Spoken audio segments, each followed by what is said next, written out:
Okay. Alright. Enough of these games. And actually more games. Oh boy. Here we are. Here we absolutely frickin' are. Check one, checking on the mic. Check, check, check, check. They bring the mic down just a little bit. I have not had a chance to recalibrate the microphone. Yep!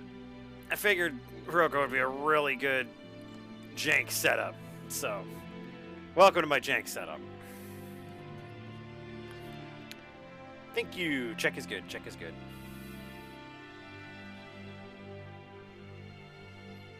Hey, thanks for subscribing, Black Fox. Oh, hang on before anyone does anything.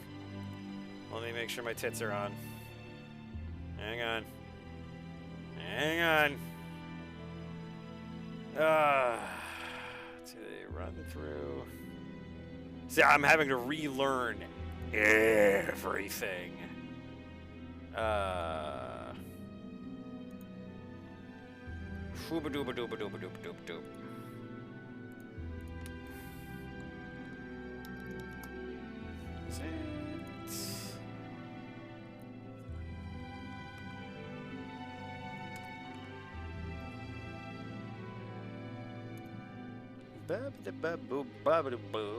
Hello, everybody.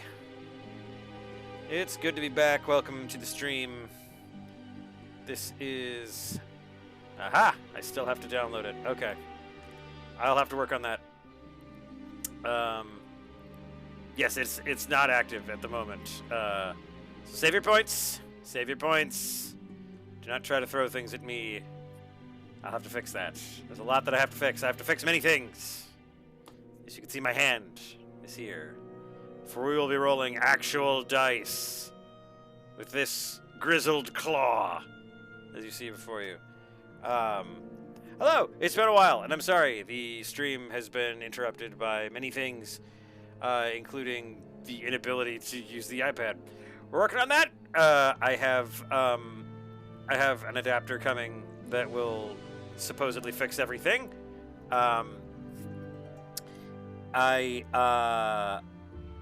Let's see. St. Louis. We were in St. Louis for Anime St. Louis. Did great. We had a great show. As usual, St. Louis is such a fun show. It's such a nice time. I was not at any time approached by anyone from Black Fox's retinue. I was never approached. I was never attacked.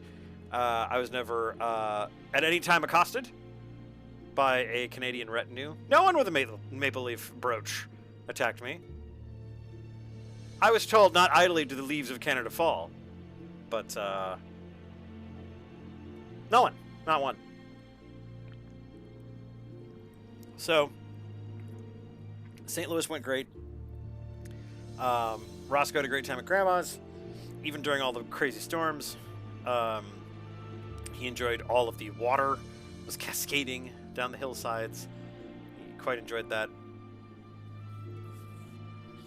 My grand experiment to fertilize and throw grass seed on the lawn while he was gone, mixed results.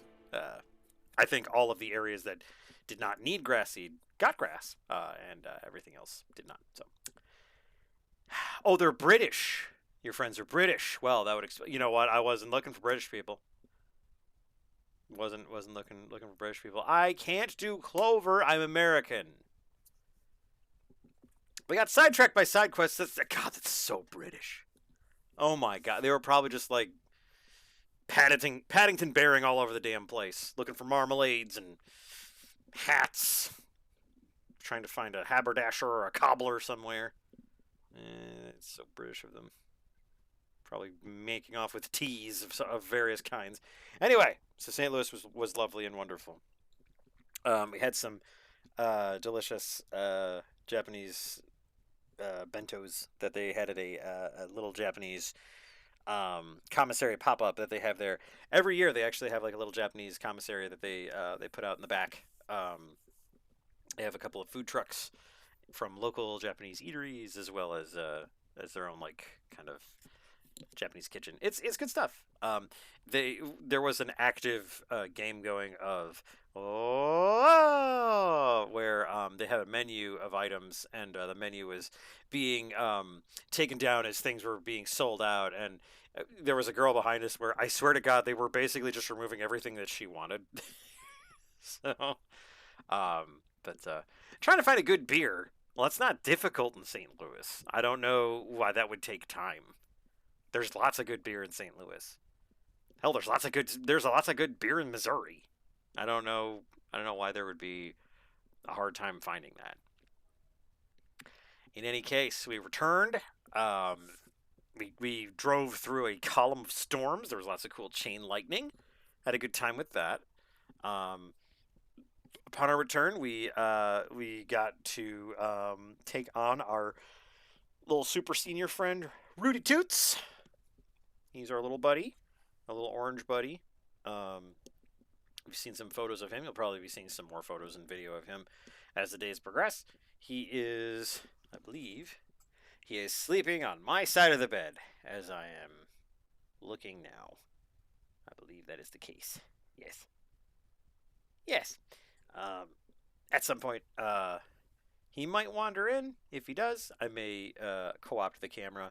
But he's been taking it easy today, but he's kind of roaming around now. He's been doing pretty good. Yes, you in the back. You with the small putter, mini golf.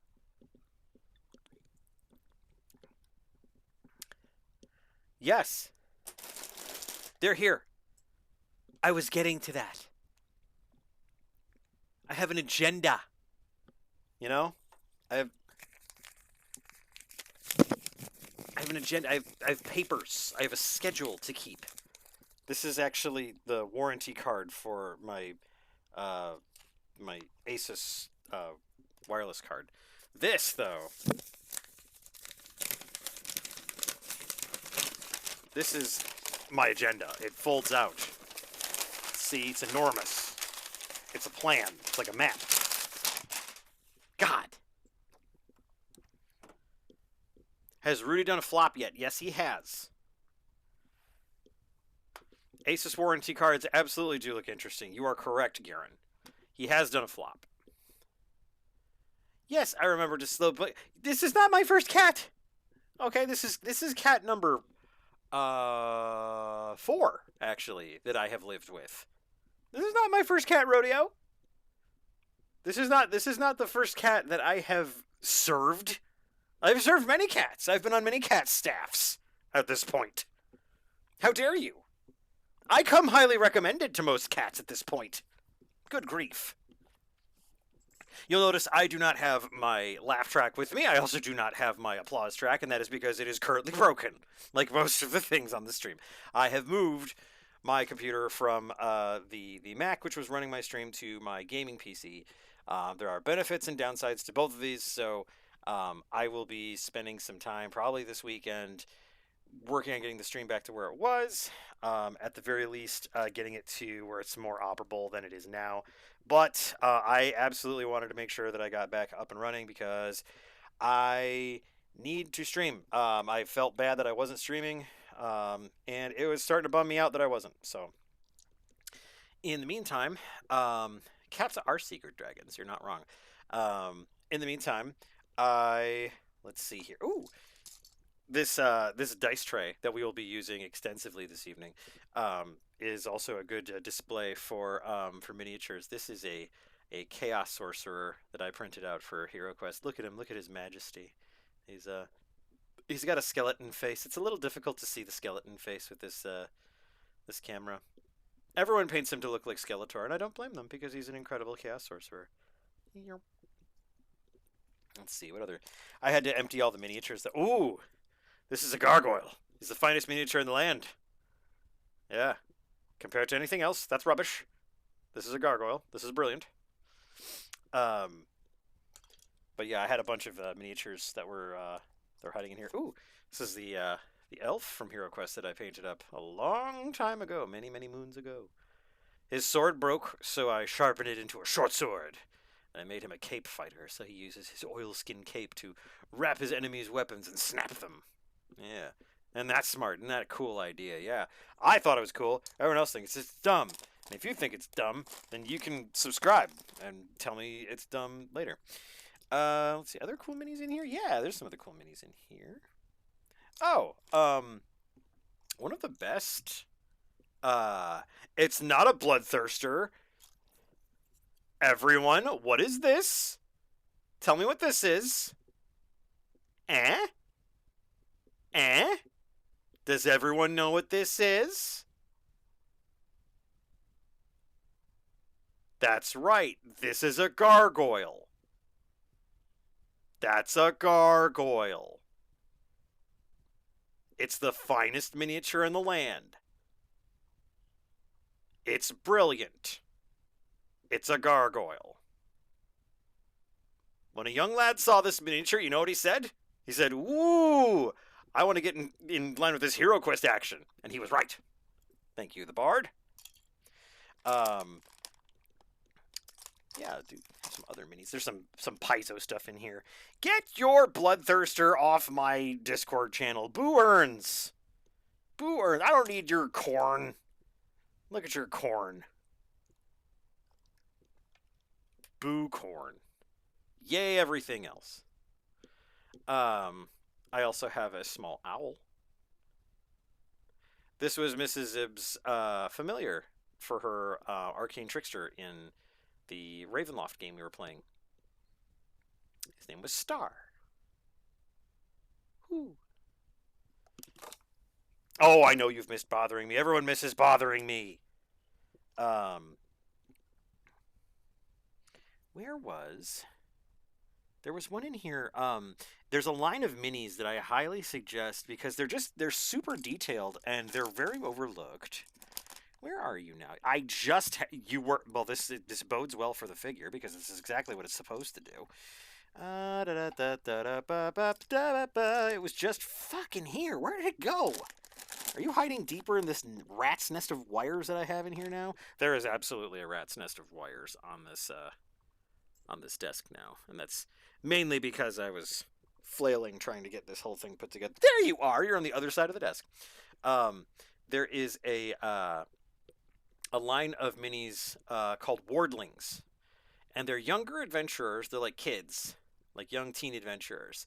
But this rogue girl is awesome. This is one of the best rogue models I have ever seen.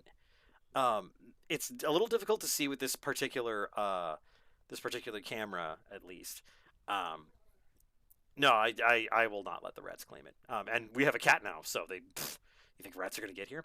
But it is one of the best models I have to see. But if you see a Wardlings rogue, she is awesome. I highly suggest this mini. Just really, really good. She is completely loaded down with gear. She has belt pouches and rope and a crossbow and a quiver and 2 daggers. I mean, she has all this shit and studded leather armor and a hood up and a shock of red hair and a face mask. She is absolutely brimming with crap. She has so much crap. She's the best rogue model I've ever seen. As opposed to some of these other rogues which are like, "Oh yeah, I'm wearing like some tight leather armor and all I've got is a knife." It's like, where's all your tools? Where's all your shit? Where do you keep all your stuff? I'd rather not talk about it. This is where I'd make the laugh happen, but I can't make the laugh happen because my laugh box is broken. I also have a pile of rats. See, these little pile of rats. Yes, she's absolutely prepared to go to Walmart mid-2020. So, without further ado, I need a very important decision to be made by the chat this evening. This is the first very important decision out of many very important decisions that we are going to be making this evening. And we're going to need some music to designate exactly how important this choice is. Let's see here. Where is the best music for this? All right. We're going to need to choose. We're going to need to choose a very important thing here, and it's going to be what 10-sided die are we going to use this evening? Is it going to be this? I'm going to have to pick up the thing and make it easier to see. Which of these 3 10-sided dice will we use this evening? We have the Chessex light blue slate marble. We have a metal blue and silver. And we also have the D&D marble blue.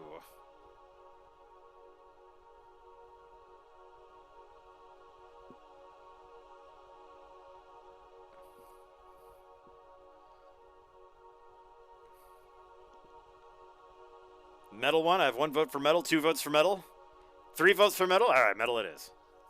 Fwah! Get out of here, you plastic shenanigans. All right, that's enough mysticism. All right, so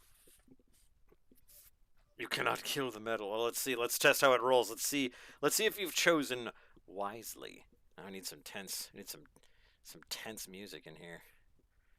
Da, da, da, da, da.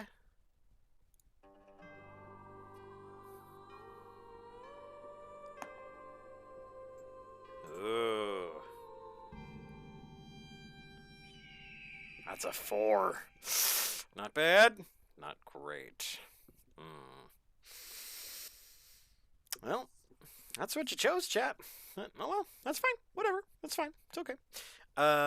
Here is what we will do. So first and foremost, so now that we've chosen our die for the evening, I would propose that we address a very serious and important development in Zibb Kingdom.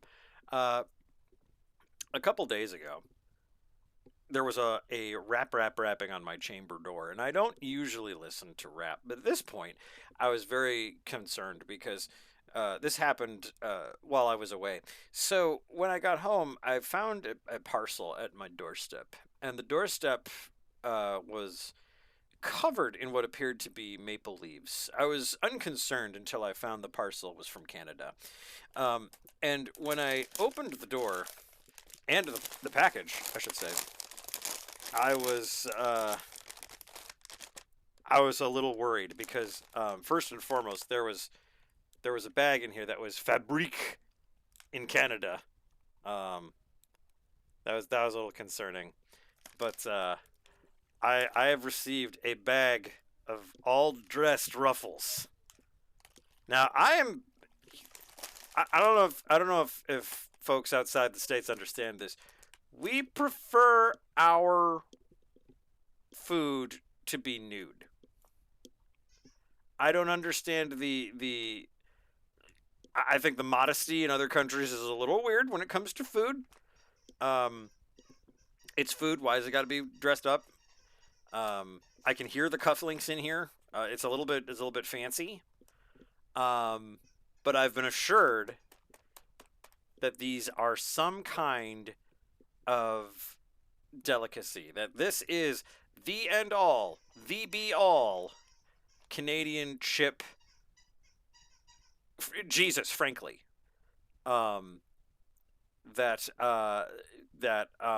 This is what they pass out in Canadian church. So I made the executive decision to try these on the stream this evening, and I'm going to do so. So, pray for me now and at the hour of my opening of chips. I believe this is the brand up here as well. It's a French brand, Rouflays, I believe. I can't pronounce the French name, but Rouflays, I think. I believe it's French for forgiveness, something like that. And I can't read all the French ingredients, but I see potatoire, I believe, seasoning, potation. Interesting. Hey, Roscoe, no, you can't have chips. You can't have these. These chips are too fancy. They're too fancy for puppies. Yeah. Oh, service à la clientèle. There we go. So that's for servicing different clientele. I see. Okay. This is gluten-free as well. That's good. I am allergic to French gluten. Very dangerous for me to have French gluten. Um, this is helpful. I would normally never understand exactly how many chips I was supposed to have. 23 chips exactly. It's good to know. And that's I don't know if that's metric chips though. That might not be imperial chips. I will get someone on that. We will find out exactly what that is because I don't know the conversion for metric chips. But let's give it a look here. It does look like it is not expired yet, so that's good. That's good. The chips in the bag are metric. I don't need to convert. Okay, okay. You know, you're right. Metric chips are crisps. I'm saying, Garen, you're right. I'm sorry. I'm not as worldly as I'd like to be. But yeah, let's see if these open. I wonder if it opens on the right side or if it opens on the left side, depending. Let's see.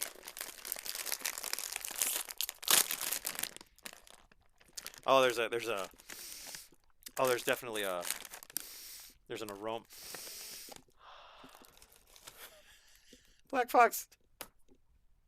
Sometimes I think you have like the nicest Tourette's. Just in the middle of root beer tacos.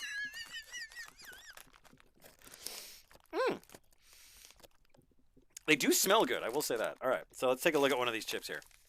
This is one of 23 chips that I can have. So it's a nice color. With milk sold in bags. I'm surprised the chips aren't in jugs. I've had milk in bags, actually. I was around when Quick Trip became a big thing. Good color. One thing I'm actually kind of pleased. It's not caked in some kind of seasoning, so that's good. All right, let's give it a try.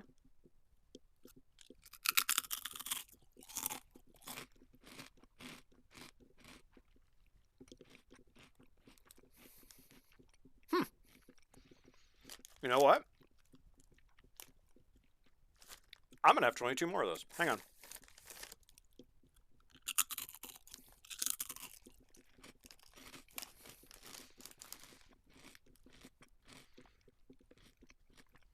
That is not bad at all.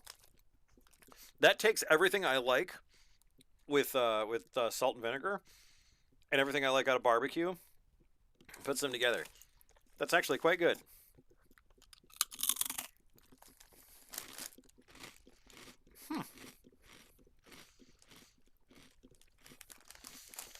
And look at that on the bag. Encore plus savorousness. Even more encore savorousness. That's incredible. If this is even more, wow, they must have been encore. That is pretty good. That is pretty good.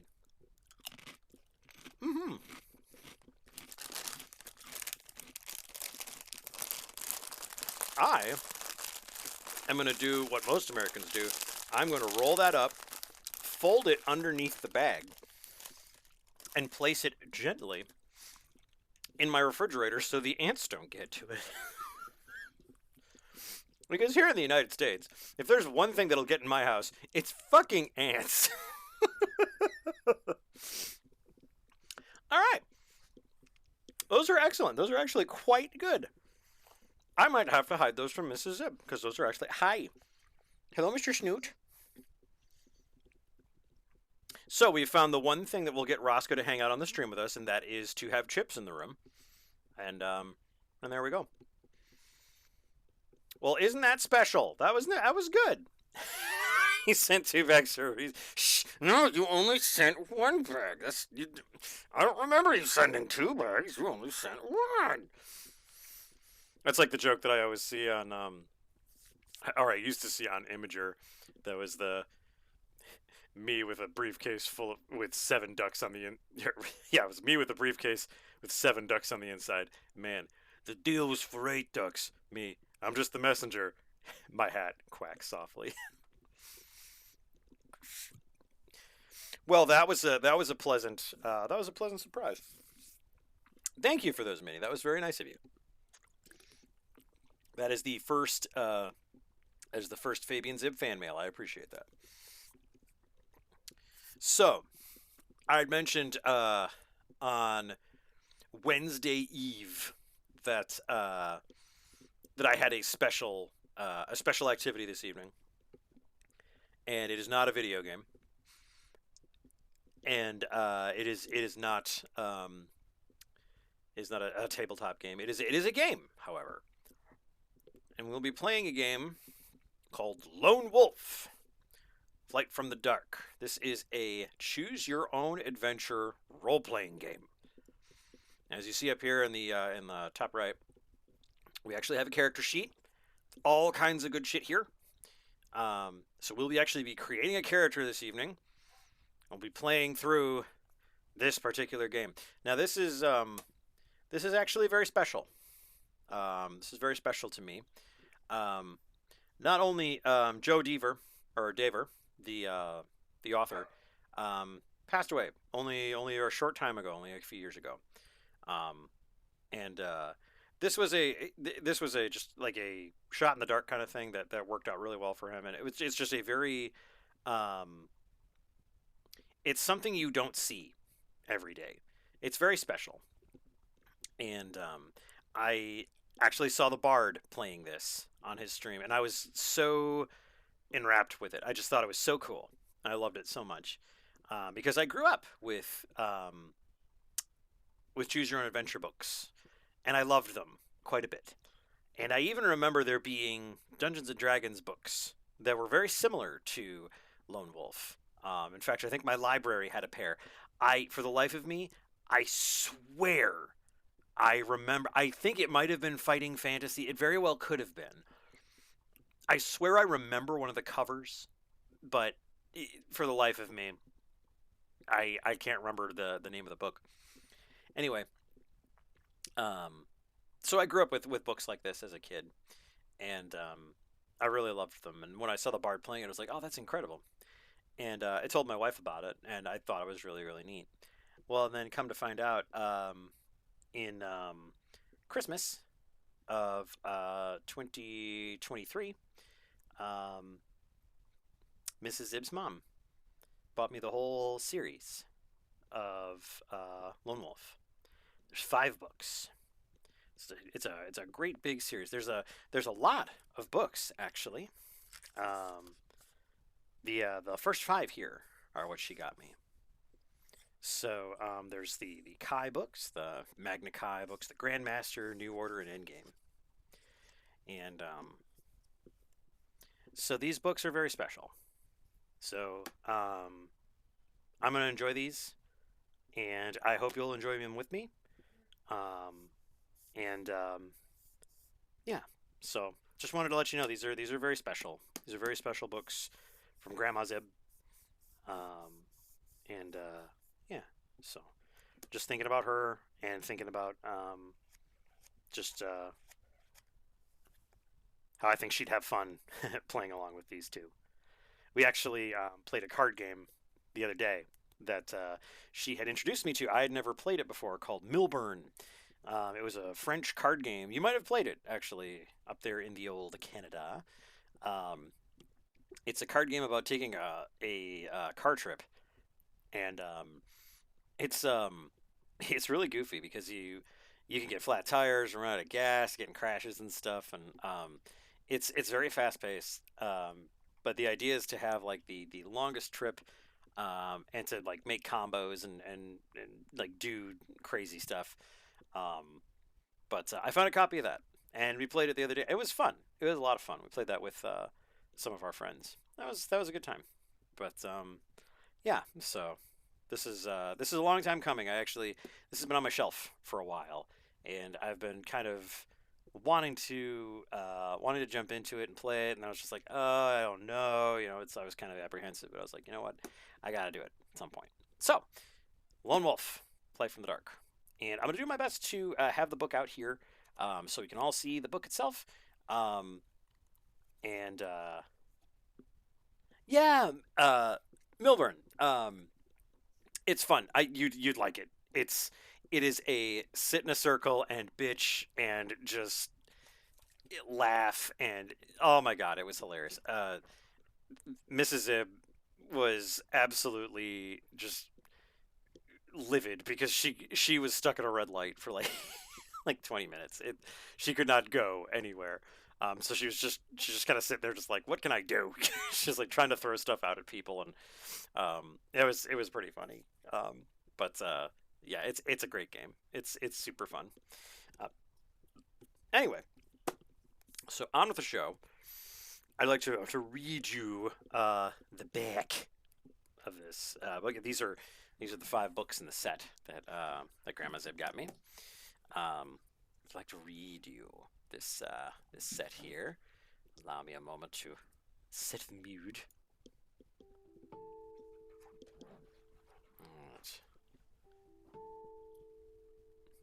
Is this the one? No, not this one. No, that's the short one. You'd think I'd have this all set up and ready to go. Wah, wah. There we are. Lone Wolf. You are the sole survivor of a devastating attack on the monastery of the Kai, who for thousands of years have protected the realm of Summerland from the Dark Lords.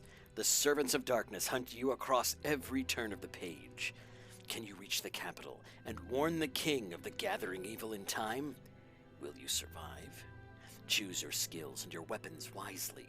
Your choice may be the difference between life and death in the most fantastic and terrifying journey of your life. For you are now the last of the Kai. You are the Lone Wolf. Your adventure begins here. The first episode in a unique interactive fantasy saga, Lone Wolf has inspired a generation of gamers and readers alike.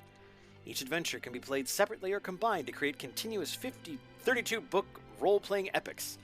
A must-read for fans of gaming and fantasy. If you love exploring magical lands full of mystery and mayhem, then you will love these magnificent adventurers. Illustrated by Gary Chalk. So,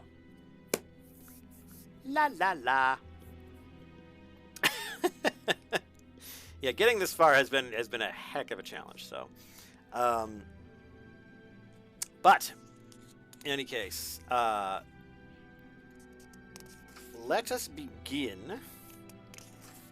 I would jump into the foreword and everything, but we have a stream to do here. How has it only been 30 minutes? Good grief. What I can do, however, is I can read us the story so far. The story so far. In the northern land of Summerland, it has, for centuries, been customary for parents to send their most gifted children to the monastery of the Kai on the occasion of their 7th birthday. There they are taught the skills and martial disciplines of their noble ancestors. The Kai are masters of their art, and the children in their charge love and respect them in spite of the hardships of their training. For one day, when finally they have mastered the disciplines of the Kai, they will be able to return to their homes equipped in mind and body to defend themselves and their kin against the constant threat of war from the Dark Lords of the West. In olden times, during the age of the Black Moon, the Dark Lords waged war on Summerland. The conflict was a long and bitter trial of strength that ended in victory for the Summerlanding at the Great Battle of Macengorge. King Ulnar I, himself gifted with Kai powers, aided by the allies of Druranor, broke the Darkland armies in the pass of Moitra and forced them back into the bottomless abyss of Macengorge. Vashna, mightiest of the Dark Lords, was slain upon the sword of King Ulnar, called Summersword, the Sword of the Sun. Since that age, the Dark Lords have vowed vengeance upon Summerland and the House of Ulnar. Now it is morning on the feast day of Feimarn, the first day of spring. It is an old tradition of the Kai to gather at their monastery in the foothills of the Dunkarag Mountains on Feimarn in order to reaffirm their fealty to the god Kai and to the Summerlending House of Ulnar. Kai journeymen and envoys have traveled far to return in time for the celebrations marking the beginning of a new year in Summerland. You are a young Kai cadet called Silent Wolf. This is the name you were given by your Kai masters when first you entered the monastery. You are an initiate in this noble order, and this will be the 8th year you have taken part in the Feymarn ceremony. Your feelings of pride and excitement are the same now as they were when you first arrived here from your home in the village of Dage, a little over half your short lifetime ago. The past few days have been an exciting time for you and your fellow cadets. The journeymen have been recounting their tales of battles won and quests fulfilled in distant lands. On this fateful morning, you have been sent to collect firewood in the forest as a punishment for your inattention in class. As you are preparing to return, you see, to your horror, a vast black cloud of black, leathery creatures swoop out of the western skies and engulf the monastery. The Dark Lords, ancient enemy of the Summerlending, are attacking. War has begun. Dropping the wood, you race to the battle that has already begun, but in the unnatural dark you stumble and strike your head on a low tree branch. As you lose consciousness, the last thing you see in the distant shadows is the walls of the monastery and its warning tower, the crystal beacon, crashing to the ground. Many hours pass before you awake. With tears in your eyes, you now survey the scene of destruction. Raising your face to the clear sky, you swear vengeance on the Dark Lords for the massacre of the Kai warriors, and with a sudden flash of realization, you know what you must do. You must set off on a perilous journey to the capital city to warn the king of the terrible threat that now faces his people, for you are now the last of the Kai. You are now Lone Wolf. Ooh. Ha ha. Very cool. The game rules! See? It even says right there, game rules. And it has a QR code. If you're playing at home, try to catch that QR. Just try to get the QR code. Just fucking try it. Oh yeah, no problem, Garen. Hang on. In the northern land of you fucker, put your phone away. That's 5 points from House Garandor. Yeah. 5 points, minus 5 points to Garandor. Yeah. That's what happens. That's what happens when you sass me. Yeah. Severus Snape does not appreciate when you don't listen to his stories at story time. Gary Potter.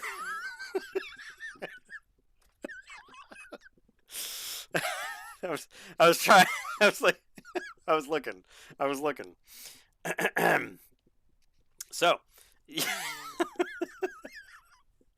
don't you me?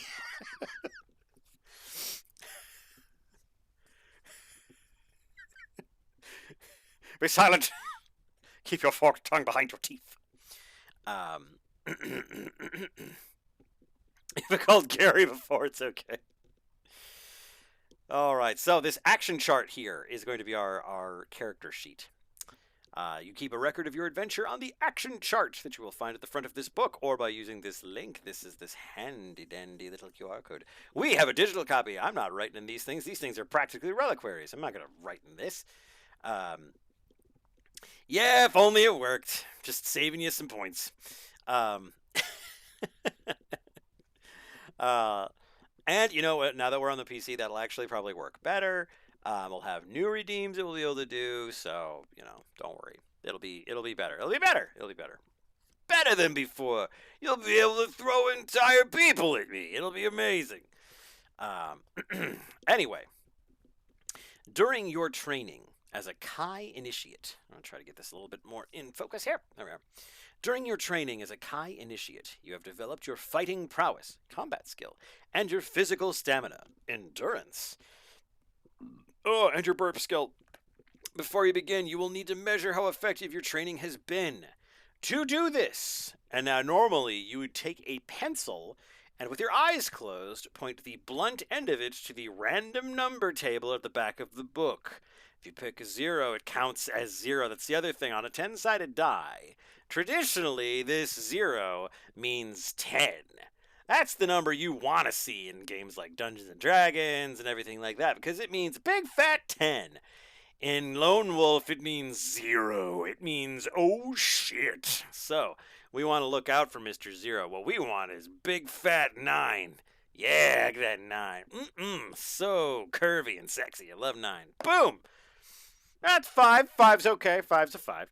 Um, so, normally, without a 10-sided die, like our technologically unadvanced forebears, we would have to drop a pencil on the random number table and pick that number. We're not doing that because that is not a great idea. Yeah, 9. Curvy, sexy with a dangly bit. Yep, that's why we love 9. O stands for oh shit. Exactly. Thanks, Gray. Hey, Gray, good to see you. But yeah, we're not using the random number table because look at this caveman bullshit. We have a look at this die, this space age metal die. Boom. Look at that. That number was generated randomly and it's an 8. 8 is great. We love 8. We're gonna keep hoping for 8s. So that's how we would normally have to do it, but we have a space age die that we're gonna use. Also, doggo.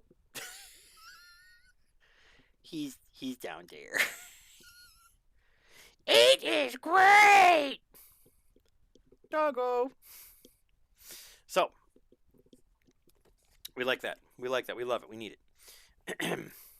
The first number that you pick represents your combat skill. So we add 10 to the number we choose and write the total in the combat skill section of our action chart. So we're going to roll. We're rolling for our combat skill. Let's see how good we are at the combat. And you can see there's a little foot. There's a little foot right there. A little footy.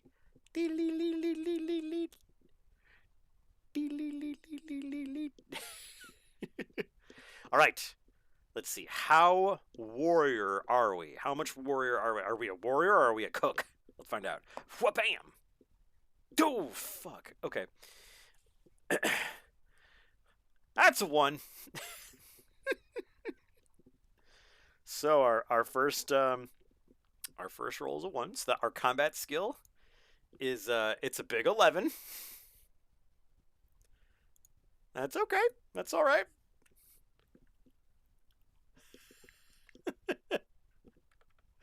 We can open a jar of pickles with a 30% 30% success rate. You are absolutely correct. All right. So, add 10 to the number you choose and write the total in the combat skill. All right, we've done that. When you fight, your combat skill will be pitted against that of your enemy. A high score in this section is therefore desirable. Well, it doesn't look like we got that. The second number for the random number table represents our endurance. We add 20 to this number. Okay, so maybe we're a tank. Okay, maybe we're a tank. Maybe we're just going to be tanky. We don't have a big hit, but man, can we take the hits, all right? Maybe the hits just keep on coming. So here we go. Bam! That's a 4. Okay, 24. That's not bad. It's not great, but it's not bad. All right, 24. Cool. 24. Okay. So we got 24 hit points. Good deal. If we are wounded, we will lose endurance points. If at any time our endurance points fall to 0 or below, we are dead and the adventure is over. And that's right, boys and girls, there are no save points. We would go right back to the beginning and redo. Make a new character and everything. Lost endurance points can be regained during the course of the adventure, but your number of endurance points can never go above the number of which you start your adventure. That's right. This is the original Dark Souls, baby. Except there's no bonfires. And there's no, what's his ass? What was his name? Not Pate. He's in the second game. That ass. He's in the cell. He's the bad guy. Anyway. So, I do love this. It says, playing tip. You may find it more convenient to use a 10-sided die rather than the random number table. Heck yeah, because it's not, 1962. You can find a 10-sided die like walking out into the woods. Like you can look into like the notch of a tree and find a 10-sided die. So, anyway, Kai disciplines. Here we go, baby. This is where it's going to be. Yeah, this is Rogue. It is absolutely Rogue. This is where we get into the shit. Over the centuries, the Kai have mastered many useful skills which are passed on from generation to generation. These skills are known as the Kai disciplines. Yeah, thanks for abandoning me, dog. These skills are known as the Kai disciplines, and they are taught to all Kai lords. As a Kai initiate, you have learned only 5 of the skills listed below. You must choose your 5 Kai disciplines before you set off on your adventure. As all the Kai disciplines will be of use to you at some point during your mission, pick your 5 with care. The correct use of a discipline at the right time can save your life. When you've chosen your 5 disciplines, enter them in the Kai disciplines section of your action chart. We have camouflage, hunting, sixth sense, tracking, healing, weapons skill, mind shield, mind blast, animal kinship, and mind over matter. So there's some stuff here. Roscoe knows I'm not a tank. Yeah, no. Roscoe knows. Mrs. Zibb knows. Pretty much everybody that knows me knows I'm not a tank. That's, yeah. Yeah. Yeah, no, everyone knows that. I'm not a tank. Definitely, I'm really more of the bard. But not like the useful, charismatic bard. I'm just kind of like the bard with the accordion that draws enemy fire. Anyway, so we got to pick some disciplines here. Let's take a look. Camouflage. This discipline enables a Kai Lord to blend in with their surroundings. In the countryside, they're able to hide undetected among trees and rocks and pass close to an enemy without being seen. In a town or city, it enables them to blend in amongst the inhabitants, and it can help them find shelter or a safe hiding place. If you choose this skill, write camouflage on your action chart. You know what we need? We need some frickin' adventure music.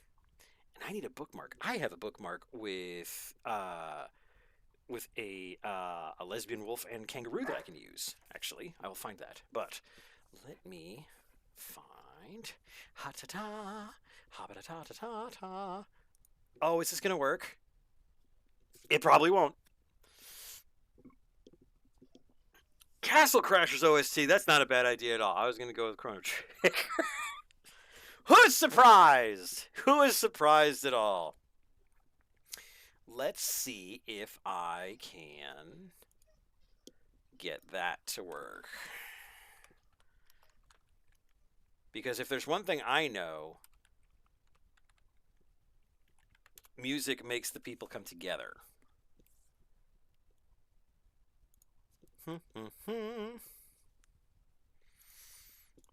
I just want the music.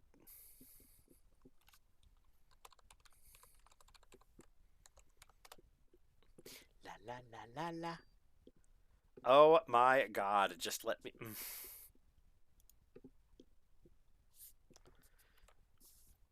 You ever like get so inundated with two-factor authentication that it's like I am in the same like 5-foot square all the time. Should we trust this computer?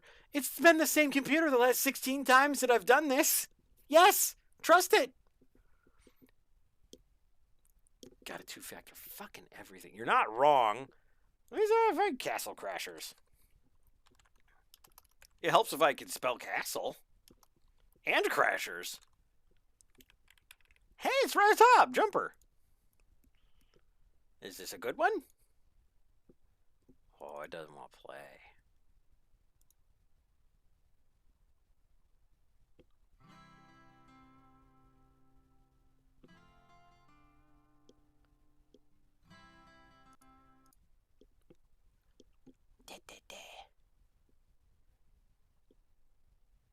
Okay. And ba ba ba ba ba. Oh, speaking of lesbian wolves and kangaroos, I don't know if anyone else saw, but the A&H Club restarted. Not restarted, but started back up. Rick Griffin's kind of slice of life comic started back up, and he pulled a me. I don't know if he pulled a me, but he did a time jump. So that was kind of neat to see. Yeah, everything that worked for me is also two-factor. But our our IT also is just like, oh god, so we just kind of have to do it like once, like maybe once a day, and then they're just like, okay, fine. There, that's the one I was looking for. Okay.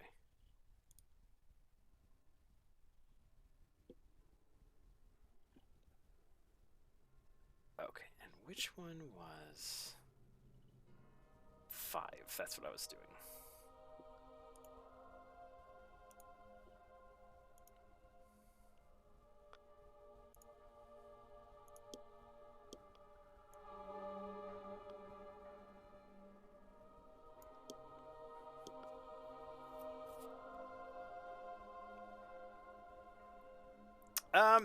I don't think so. I think she's more in like a committed relationship with Adrian now. There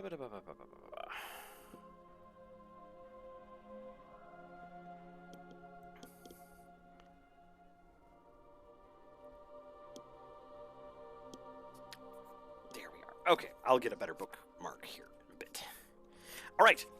So, first one's camouflage. So basically, easier to hide undetected, etc., etc. Hunting, next skill, and we can have 5 of these. So we can choose. We can choose quite a few. Hunting. This skill ensures that a Kai Lord will never starve in the wild. They will also be able to hunt for food, except in areas of wasteland and desert. The skill also enables a Kai Lord to be able to move swiftly and stealthily. Ooh, hunting might be a good one. I'm gonna say, honestly, I think I'm gonna say that. Hunting is probably an auto-include for me. I think, is that you guys think that's fair? Fair to say moving stealthily on a stealth mission? You know, I think there's a reason they picked halflings to carry the ring. Yeah. Let's see, in the Kai Disciplines section. The action chart. Yeah, hunting. We'll do hunting first. Hunting. Map. Yeah, that sounds good. All right, Sixth Sense. This skill allows you to tell everybody the ending of a movie made by M. Night Shyamalan. It also allows you to warn a Kai Lord of imminent danger. It may also reveal the true purpose of a stranger or strange object encountered in the adventure. That's interesting. It's kind of like sense motive. Let's come back to that. Tracking. This skill enables a Kai Lord to make the correct choice of a path in the wild, to discover the location of a person or object in a town or city, and to read the secrets of footprints or tracks. That's just good sense. Healing. This discipline can be used to restore endurance points lost in combat. If you possess this skill, you may restore 1 endurance point to your total for every numbered section of the book you pass through in which you are not involved in combat. Oh, interesting. Healing sounds like a waste. It seems like a waste of a skill. Maybe if we're stuck for other things to fill up the spaces. Maybe if we're stuck for a 5th or something. Let's see.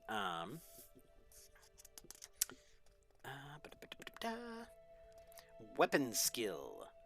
Upon entering the Kai Monastery, each initiate is taught to master one type of weapon. If weapon skill is to be one of your Kai disciplines, pick a number in the usual way from the random number table, and then find the corresponding weapon from the list below. Oh boy! You guys, random weapon. Oh my goodness. Random weapon. Guys, we're gonna get a random weapon, and I know it's gonna be this fucking quarterstaff. I just know it. Random weapon. You guys want a weapon skill? Random weapon! Okay, hang on. We're random. Random weapon! Alright, let's see what we get. Bam! It's a 0! It's a 0! Hang on. It's a 0. I don't know what a 0 is. Hang on. It's a broadsword! Holy shit! Broadsword! That's awesome! Oh my god. Hang on. We have to write down. Hang on. Okay. Weapon skill, broadsword!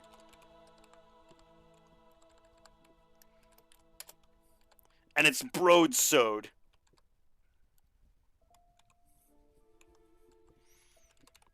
Broadsword. Yes! Oh my god, that's awesome. What does it even do? This is the weapon in which you have a proven skill. When you enter combat carrying, should get in front of the camera here. When you enter combat carrying this weapon, you add 2 points to your combat. Oh, geez, yeah, we need as much as we can get. The fact that you are skilled with a weapon does not mean you set out on the adventure carrying that particular shit. However, you will have opportunities to acquire weapons in the course of your adventures. You cannot carry more than 2 weapons. You may only use 1 weapon at a time. If you choose the skill right, weapons skill and that +2 combat skill points, this weapon carried on your action chart. Okay, broadsword +2. Ah, okay. Well, we don't get one, but if we find a broadsword, we're gonna be ready to go, guys. Trust me on that. It's gonna be amazing.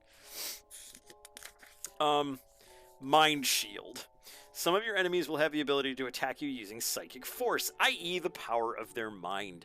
The Kai discipline of Mind Shield can protect you from losing any endurance points when subjected to this form of attack. If you choose this skill, right, Mind Shield, no points lost when attacked by Mind Blast. Okay. I wasn't deer hunting, I was chopping wood. I have an axe. Which it would have been really cool if I'd got an axe for my weapon. Maybe if we need skills, we'll try for axe. Mind Blast. This skill enables a Kai Lord to attack an enemy using the force of their mind. It can be used at the same time as a normal combat weapon and adds 2 extra points to your combat skill. Well, we need that because we are shit at combat. Not all the creatures encountered on this adventure will be susceptible to Mind Blast. It's just golems and skeletons all the way down. Hell, I think we kind of need it because we have no weapon and, we kind of rolled shit for weapon skills. I think being able to shoot people with mind bullets is pretty freaking important. I'm gonna say Mind Blast. Let's see. Hell yeah, I overrode your screensaver. It's because I'm awesome and I have a huge nose. Look at that nose. It's amazing. There's my mouse. Mind Blast. It's Mind Blast +2 combat skill points. Okay. Mind Blast. +2 combat skill points. Nice. Let's see here. Animal kinship. This skill enables the Kai to communicate with some animals and predict the behavior of others. In some cases, it can grant a Kai control over an animal's instincts or actions. If you choose this skill or animal kinship. Okay. What about mind over matter? Mastery of this discipline enables a Kai to move small objects by focusing their concentration. This is essentially being an arcane trickster. So what do we have so far? We have hunting, weapon skill, broadsword, and then mind blast. So we have 2 skills left. Mind over matter seems pretty... I mean, telekinesis?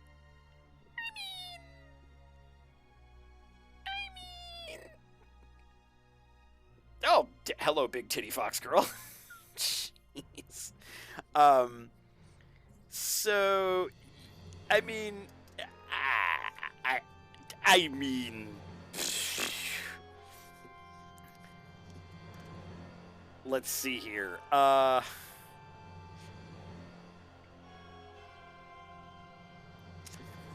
My thought, this is just me. This is me. I would think mind over matter because telekinesis is hilarious, and then camouflage because hiding is way better than dying. She can be 2 things, Black Fox. She can be 2 enormous things. What do you guys think? Or do you think maybe 6th Sense? You know what? We'll put it. Let me see if I can put it up to a vote. We're gonna see. Gotta get these tits off the screen so I can get a freaking poll going. I'm sure Black Fox has a poll going. There we go. All right. And poll manager. I know you're here somewhere. I know you're here somewhere. Where are you? There you are. Great pull. New pull.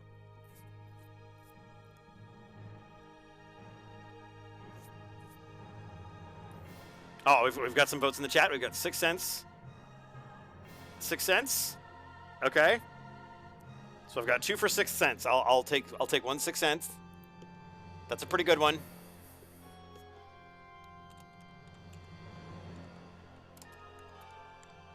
$0.06. All right. And then we'll take mind over matter because, like I said, telekinesis is hilarious. Did I ever tell you guys about the one bard that I played that the spell of choice that I had was unbuckle? My the thing that I did most often was I would cast unbuckle and make people's pants fall down during combat, so then they would be like essentially they'd be at disadvantage. But I would also use it at the bar. It was a lot of fun. Mind over matter. So I can already start to see a. Of course I did. Why wouldn't I? I can see a story coming from this character. So you have a hunter who's naturally stealthy, clearly has a sixth sense about people. So he's kind of a loner. Obviously he's a loner because he's always out in the forest, like swinging around a broadsword, and he's working on his psychic abilities, working on his mind blast. And while he's been tempering his mind blast, his psychic bullets, he actually stumbled upon the secret to telekinesis.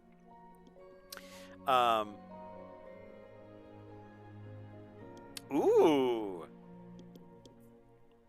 Did that shrub just move? Seem like other shrubs walk too, so they think that's the shrub. All right, let's see here. So we've got our 5 disciplines. Excellent, excellent. If you successfully complete the mission as set in Lone Wolf Book 1, you may add a further Kai discipline of your choice to your action chart at the start of Book 2. Nice. This additional skill, together with your 5 original skills and any equipment, including special items that you've picked up in Book 1, may then be used in the next adventure of the Lone Wolf series. Guys, we could have like a whole freaking campaign going. That'd be awesome. That'd be amazing. It would also suck because like it'd be funny to do this like hardcore, where if we did it like Book 1, finish Book 1, yeah, then we get into Book 2, then we die, then we go all the way back to Book 1. That'd be super fun. It'd be annoying as hell. Equipment. All right. Your possessions comprise the axe with which you've been sent to fetch firewood. Note this weapon in your action chart. Hell yeah. Action chart. Let's just say axe. With which for the wood chopping and such.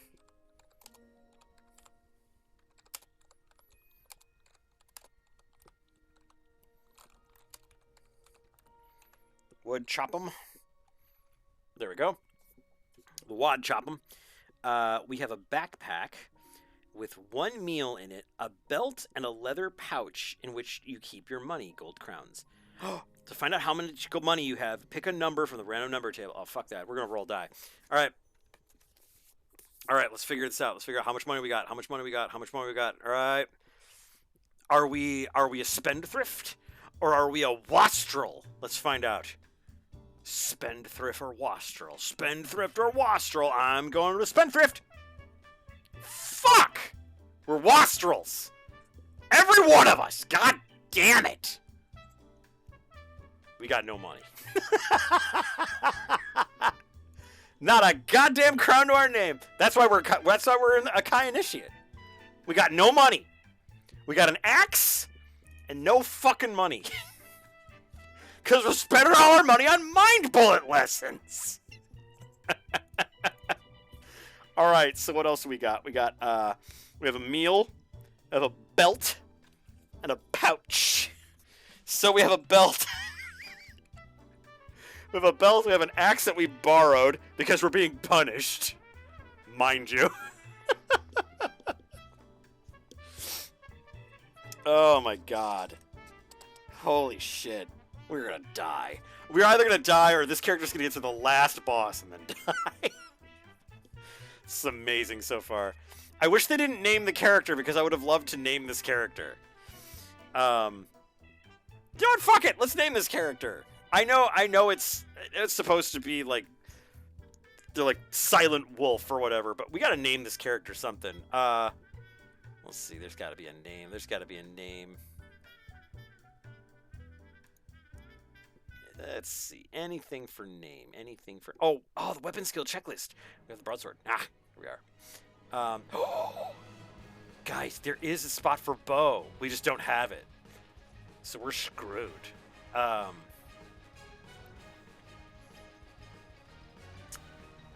Let's see. Okay, we have a belt. Yeah, there is no spot for a name. Damn. All right. That's fine. We can only Silent Wolf for now. We'll earn our name. It'll be fine. I swear to God, it'll be fine. All right. Upon entering the Kai Monastery, every initiate is given a map of the Lastlands. This map shows the location of your native country, Summerland, and its capital city, Holmgard. It also shows the land of Druranor away to the east and the Wildlands which separate the two kingdoms. Alright. For now, in your mind, their name is Tablespoons Parsley. Rudger Tablespoons Parsley. Charlemagne Cornbread Thorwald. Okay. So we also have a map. So we have a map that shows our country of Summerland and the capital city of Holmgard. And it shows Druranor, which is all the way over to the east, and the Wildlands, which separates the kingdoms. I think that's actually up here in the front of the book. Never mind. This is actually, this is a tapestry and heraldry. So, no, I'm an idiot. This is a map! Christ. Okay. Hoo-wee. How to carry and use your equipment. All right, this would be important for an adventurer to know. Any item that may be of use and can be picked up on your adventure and entered onto your action chart is given capital letters in the text. That's good to know. Unless you're told it is a special item or a weapon, carry it in your backpack. Weapons aid you in combat. If you have the Kai discipline of weapon skill and the correct weapon, it adds 2 points to your combat skill. Excuse me. If you enter a combat with no weapons, you must deduct 4 points from your combat skill and fight with your bare hands. Fuck. If you find a weapon during the adventure, you may pick it up and use it. Oh man, I hope we find the broadsword store really fast. If you find a weapon during the adventure, you may pick it up and use it. You may only use one weapon at a time in combat. You can only carry 2 weapons at any time. You can exchange or discard weapons at any point when you're not involved in combat. Okay. Backpack items. During your travels, you'll discover various useful items which you may wish to keep, but you may only carry 8 items in your backpack at once. It's one of those shitty, like, old Jansport backpacks from the 90s. If you ever lose your backpack, you'll automatically lose all the items it contains. Jesus Christ. Don't lose it. It's one of those shitty Jansport backpacks from the 90s. You'll be unable to pick up and keep any new backpack items until you acquire a new backpack. Special items. Each special item has a particular purpose or effect. This may be explained when the item is first discovered, or it may be revealed to you as the adventure progresses. Gold crowns. We have none of these. The currency of Summerland is the crown, which will be a small gold coin. Gold crowns can be used on your adventure to pay for transport, food, weapons, and items, or may even be used as a bribe. If you had it, which you don't, you poor fucker. Some of the creatures that you may encounter will possess gold crowns. Take them immediately, or you may discover them while searching. Any gold crowns that you acquire should be carried in your belt pouch. The maximum number you can carry is 50. That's quitter talk. We're playing this one like Hiroko. You will need to eat regularly during your adventure. This is definitely Hiroko. If you do not have any food while you're instructed to eat a meal, you'll lose 3 endurance points. If you've chosen the Kai discipline of hunting as one of your 5 skills, you'll not need to tick off a meal when instructed to eat. Holy shit! Guys, we picked a good one. Potions. If you discover any potions during the adventure, you'll be informed of their effects when swallowed. All potions are backpack items. Okay. So we perform stomach alchemy. That's good. We figure out what potions are in the tum-tum. That's a bad idea. Rules for combat. There will be occasions during your adventure when you will have to fight an enemy. The enemy's combat skill and endurance points are given to the text. Your aim as Lone Wolf is to kill the enemy by reducing its endurance points to 0 while losing as few endurance points as possible yourself. At the start of a combat, enter both you and your enemy's endurance points in the appropriate boxes in the combat record section of your action chart. That is over here on the right side here, the combat record. So we actually get to record each combat and kind of see how things went. It's kind of nice because then we can kind of tell where things went wrong, or if something kicked our ass and we forgot about it. So we add all of our points for our Kai disciplines and add that to our combat skill.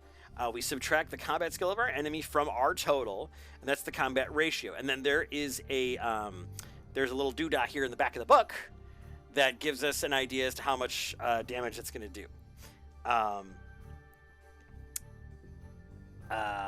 When you've determined your combat ratio, pick a number from the random number table, and then turn to the combat results table. Yep, there's a table.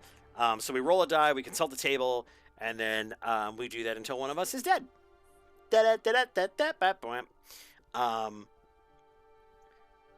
Yep. So we'll refer back to that. In fact, I think did I have a little doo-doo of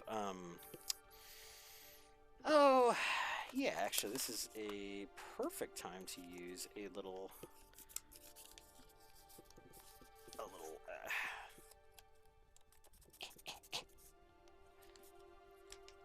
just in case. So this has the whole sequence of combat here, so no worries.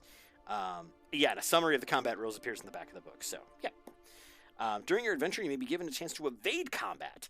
If you've already engaged in a round of combat and decide to evade, calculate the combat for that round in the usual manner. All points lost by the enemy as a result of that round are ignored, and you make your escape. Only you may lose endurance points during the evading round, but then that is the risk of running away in the middle of a fight.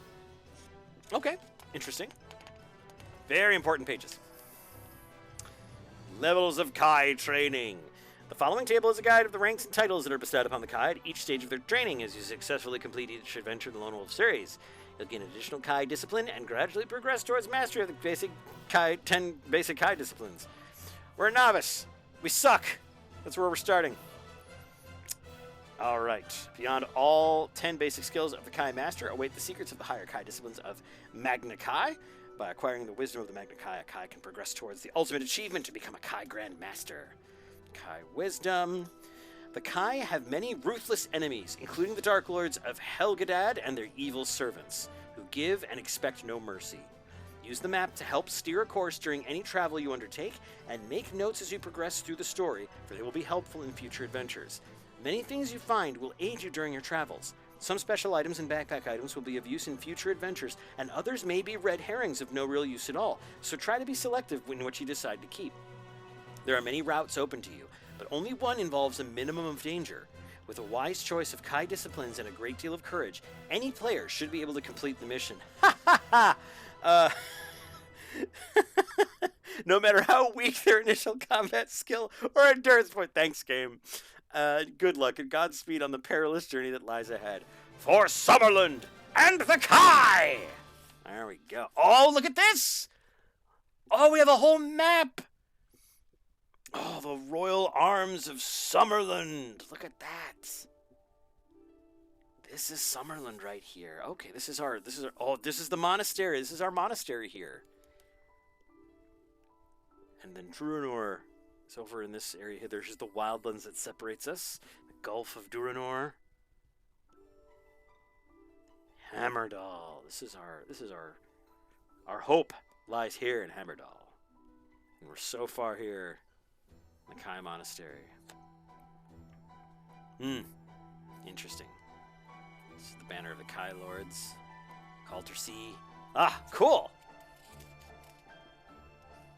This is what made fantasy books back in the 80s. Was their maps. It was always so neat to be able to follow the story. This was one of the key things about Redwall that was so neat. Was that the map kind of got bigger and bigger and bigger as the books went on. Like the first book was basically just kind of like Mossflower Woods, but then it kind of got bigger in Mossflower because it showed off like the area around it, as well as Salamandastron and the swamps around the mountains and things. But yeah, it got more and more detailed. So this is really cool. Very interesting. I know. Apparently, in the original release, there were like source books and actual like guidebooks and stuff for this universe. So that'd be really interesting to find. There we go. That was our introduction, guys. That was it. And now we're looking at the Flight from the Dark. Oh man, we need something a little more intense than this. This is end of time. That's Specchio. That's a little too. There we go. Oh, that's a little too much.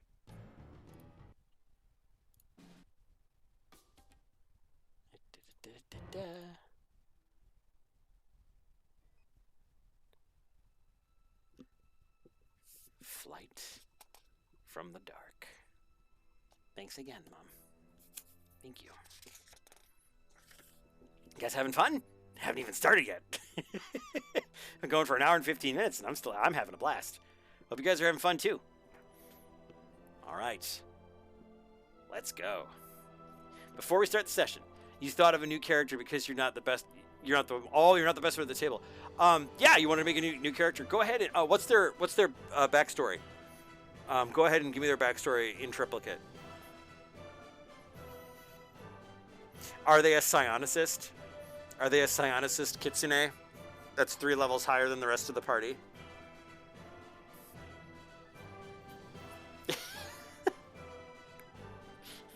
Also, how is it that my Hiroko puppet's expression is the perfect reaction to what she just wrote?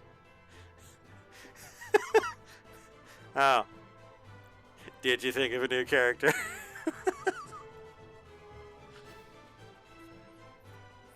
I already rolled their stats, though. It's on this napkin. I rolled them last night when you weren't looking.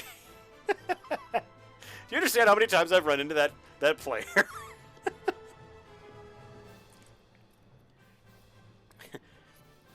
Wow, that's incredible. You know, I would have thought it was statistically impossible to roll that many 6s, but wow, you sure showed me.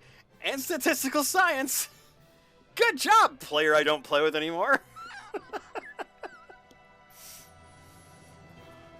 Oh, man. Well, now that you've rolled up that new character, let's do this. I know the sheet says you have gray eyes, but I want them to be gold. I've only played like 3 tabletop sessions with the first 2 ending quick, but I've already met those guys too. Whatever, you can talk to each other now if you want. Hello. Hello. I am Gallstaff, Sorcerer of Light. And how come you had to cast Magic Missile? You guys are being attacked. I have the Dead Alewives D&D sketch like completely memorized. It's the saddest damn thing in my head. Thank you, Minnie. You guys are being attacked. Do I see that happening? No, you're outside by the tavern. Cool, I get drunk. There are 7 ogres surrounding you. Whoa! How did they surround us? I had Mordenkainen's faithful watchdog cast. No, you didn't. Are there any girls there? I totally did. When you asked me, no, you didn't. Oh, it's sad. It's sad how I watched that so much, and it's funny because like the one that I watched wasn't the one that so many other people saw. It wasn't the not Unity. It was it like the Quake engine one that somebody did? Somebody did it in Quake, I think. Maybe it was Unity or Gary's mod or something. I saw it when somebody did it in the Final Fantasy sprites, and it was right at the height of frickin' 8-bit theater. And one of my letters was actually published on 8-bit theater, so yay. I guess it was the Ask Red Mage is where it was. But yeah, the Final Fantasy one is the one that I loved the most. Yeah, no, I love that so much. Thank you for reminding me of that. Ha! All right. You guys excited? You having fun? You having fun? I'm having a lot of fun. All right. Flight from the Dark. Our adventure begins. Oh, man. This is a perfect song for this! Yeah! I'm gonna Howard Dean this. Yeah! That was a pretty good Howard Dean, actually. Oh, fuck. Here we go. You must make haste, for you sense it is not safe to linger by the smoking remains of the ruined monastery. The black-winged beasts could return at any moment. You must set out for the summer-lending capital of Holmgard and tell the king the terrible news of the massacre, that the whole... What happened there? The whole Khalit of the Kai, save yourself, have been slaughtered. Without the Kai Lords to lead the regiments of all the Summerlending armies, Summerland will be at the mercy of their ancient enemy, the Dark Lords. Fighting back tears, you bid farewell to your dead kin, your fellow Kai initiates Raindove, Steel Sky, and Snow Falcon, your own tutor, Master Starfire, the leader of your order, Grandmaster Braveblade, and so many others. Silently, you promise that their deaths will be avenged. You turn away from the ruins and carefully descend the steep track. At the foot of the hill, the path splits in two directions, both leading into a large wood. If you possess the Kai discipline of Sixth Sense and wish to use it, turn to 141. If you do not possess this Kai discipline, or if you choose not to use it, you may follow the right path into the wood. Turn to 85. If you wish to turn to the left track instead, turn to 75. We're using Sixth Sense, right? I'm sorry I blew out your speakers. I don't often use the Howard Dean yell. Yeah, let's use that Sixth Sense. I mean, we paid for it. Here we go. 141. 141. Here we go. 141. Not looking at anything else. No pictures or nothing. 141. Here we are. Your Kai Sixth Sense warns you that some of the Kron and Gyaks that attacked the monastery are now searching the two forest paths, looking for anyone who may have survived the attack. Now you are aware of the danger. Make your decision which way to go. If you want to go along the left fork of the forest track under the cover of the surrounding trees, turn to 56. If you would prefer to cut through the heavier foliage toward the northeast, turn to 333. The cover of the trees sounds good. There's also the heavier foliage. I would think that the trees would allow us to move a little faster. The foliage we might be moving a little slower, but we are hunters. I don't know if that would slow us down very much. What say you? What say you, my fellow Kai? Shall we move with the trees or the dense foliage? Eh?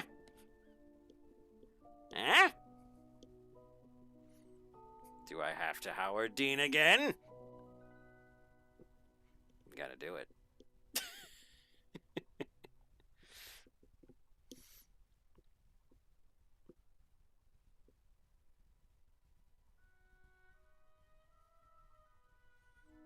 Go with the trees. Black Fox might be the decider. He might be the one that leads us to victory or damns us all. And if y'all are okay with that, that's fine too. Garen enjoys tree. All right. I have 2 votes for tree. That's enough for me. Let's go to 56. It's all on Black Fox. All right. 56. Not even looking at any of the cool pictures. Oh boy, here we go. 56. You hear the sudden shriek of a Kron high above the trees. The ghastly sound sends a... This song is wrong. This song is so wrong. There's a Kron in the trees. It's going to kill us. There we go. You hear the sudden shriek of a Kron high above the trees. The ghastly sound sends a shiver coursing down your spine. Quickly, you take cover among the thick fronds of fern at the side of the track until the horrible shrieks of the creature have passed away. Now turn to 222. Oh, we're in the shit now. Here it comes. 222. Not looking at cool stuff. Not looking at cool stuff. Hang on. Here we go. 222. 222. As you go on, you discover a forest path that divides at the point you join it. A glint of metal in the tall grass catches your attention. There, lying discarded in the overgrowth, is a battered but still serviceable helmet. If you wish to take it, this helmet is a special item worn on your head that adds 2 endurance points to your total! If you wish to use your Kai Discipline of Tracking, turn to 67. If you wish to take the South Fork, turn to 140. If you wish to take the East Fork, turn to 252. Oh my god, dudes, we just got a helmet. Hang on. I gotta write this down. Helmet! Spillwood Magic helmet. Would that go on our... Does that go on our body? Or it's a special item. Worn on your head. So I guess that... Let's see.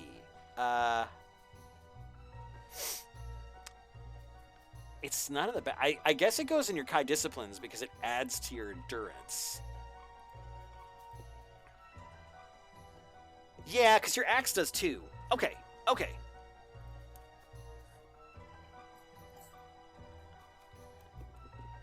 Helmet. Oh, hang on, I'm sorry. Battered but still serviceable helmet.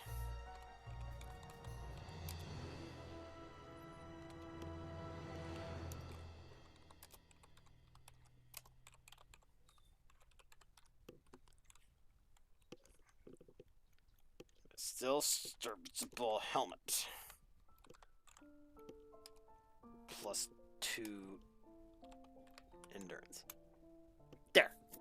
And let's put plus 2 endurance points up on the board. Nice. That's pretty sweet. All right. We now watch as Tablespoon Parsley examines a helmet to figure out where it goes. That goes on feet. All right. I don't see the Kai Discipline of Tracking, so we can't use that. But we can take the South Fork or the East Fork. And let's see. We've got a map here. Okay, so we... Yeah, we started near the monastery. So we haven't made it to Homeguard yet, so we're kind of still in this area here. So we're hoping to get all the way over to Hammerdal. Or I would assume at least Homeguard. We shall see. We shall see indeed. Do we want to try the South Fork, or do we want to try the East Fork? South or East?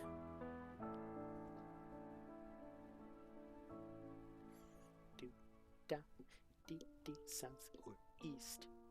We've got to go one way, but someone has to pick, not me. Na, na, na, na, na, na.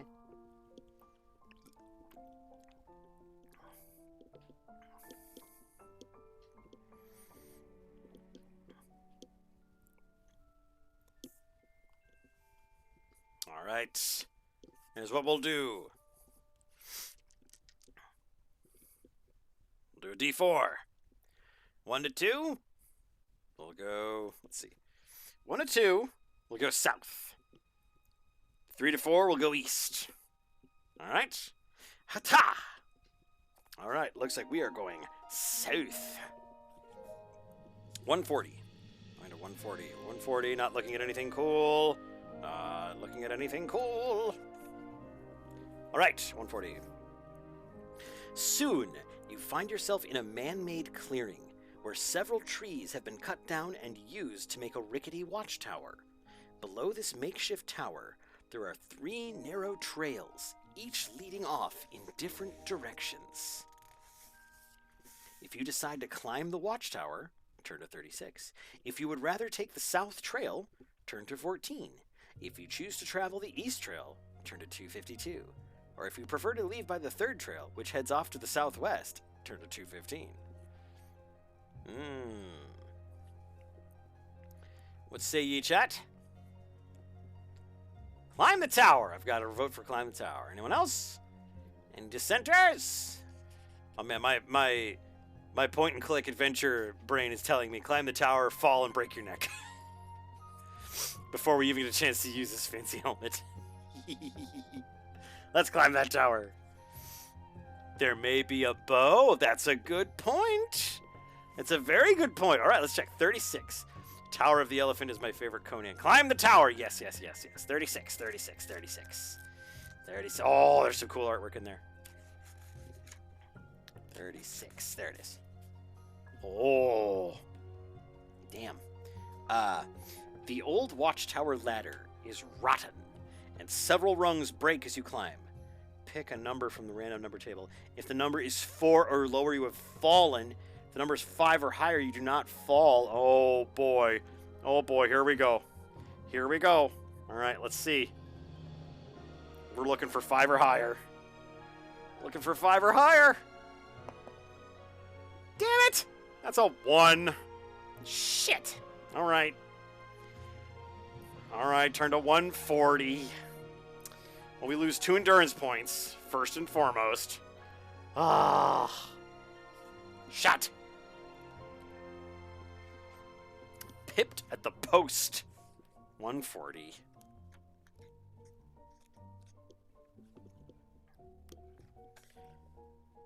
Back to where we were. Man-made clearing. If we decide to climb the watchtower, we can go to 36. You guys want to climb the watchtower again?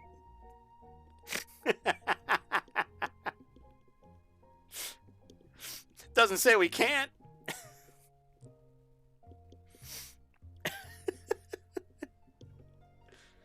Oh, God.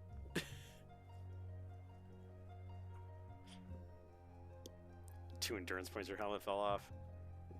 Yeah, it doesn't say you can't. It doesn't say you can't climb it again. Just said that some of the rungs broke.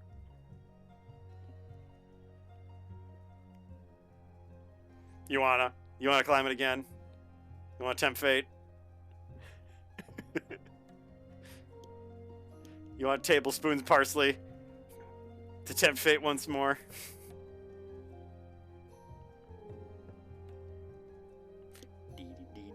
Let's try it again. All right, 36.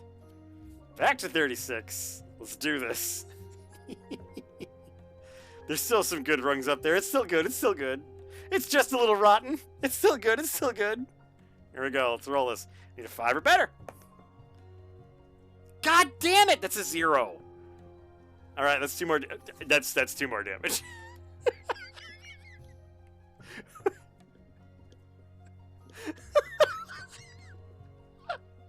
Oh God. The ladder has done more damage to us than anything so far. Oh, God. Okay. All right. All right. So, I mean, third time's a charm, really. I mean, we can climb the watchtower. Yeah, we fell on the helmet, yes. We can climb the watchtower. We can take the south, east, or southwest trails. Now it's serious time. Southwest. All right. Going south. I saw southwest first. We're going southwest. 215.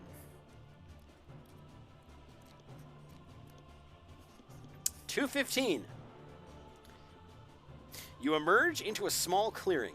In the center of this open space, you can see the skeletal remains of what was once a large animal. To the south, beyond the skeleton, another narrow forest track leads away into dense woodland. If you wish to stop and examine the skeleton, turn to 346. If you would rather press on, turn to 14. You guys want to look at a dead body? You want to see a dead thing? Or would you rather, like, I guess just like go into the woods? It's your call. Examine them bones! 346. Come on, bone mimic.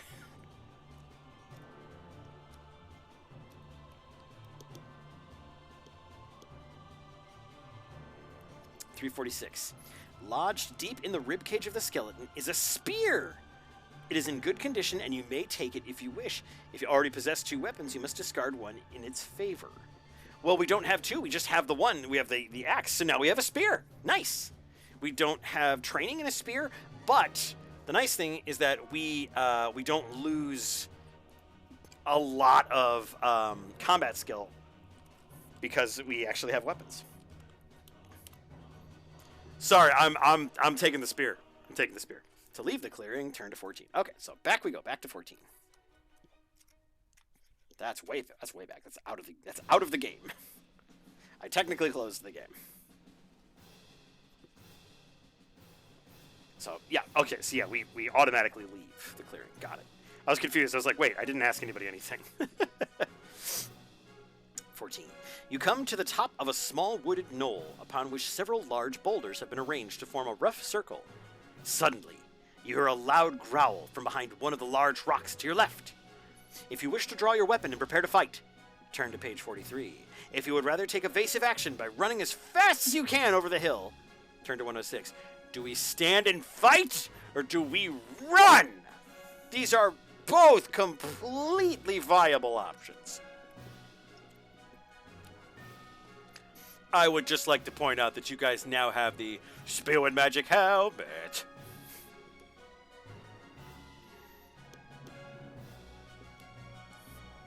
Da, da, da, da, da, da. Spear and the mind bullets, yeah. Spear and the mind bullets, yeah. Da, da, da, da, da, da.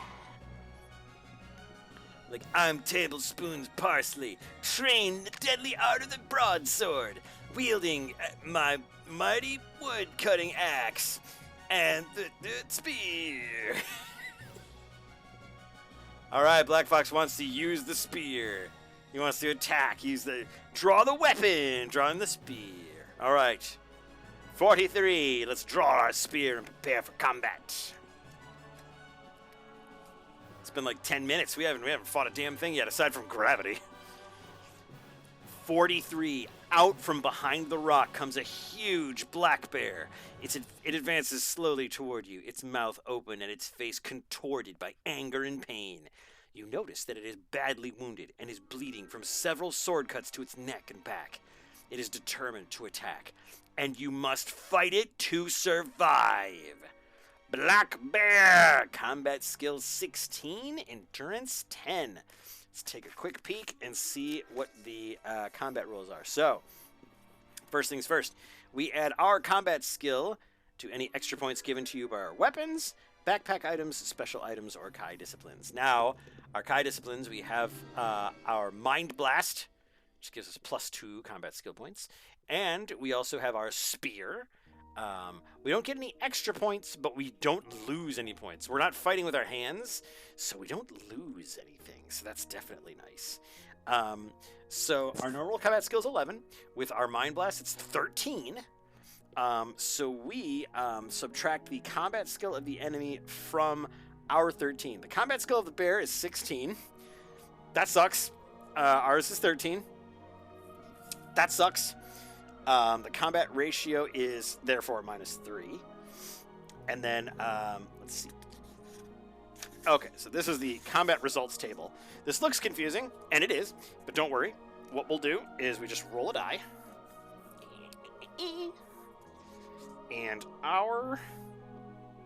let's see, our ratio is -3. -3 is where we are. So that sucks. That sucks for us. So now we roll a random number, as designated here on this side here. So, random number. Hiya! That's a 3! So here's our random number 3. We matched it up with our ratio. Gah! Okay. So, the enemy takes 3 damage, and we take 5.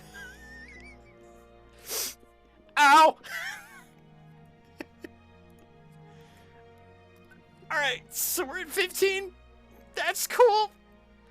Let's see. We are in section... What section was this? 43? Alright.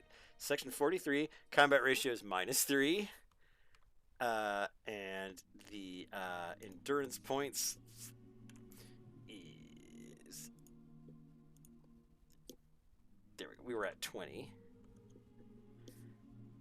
And then Black Bear...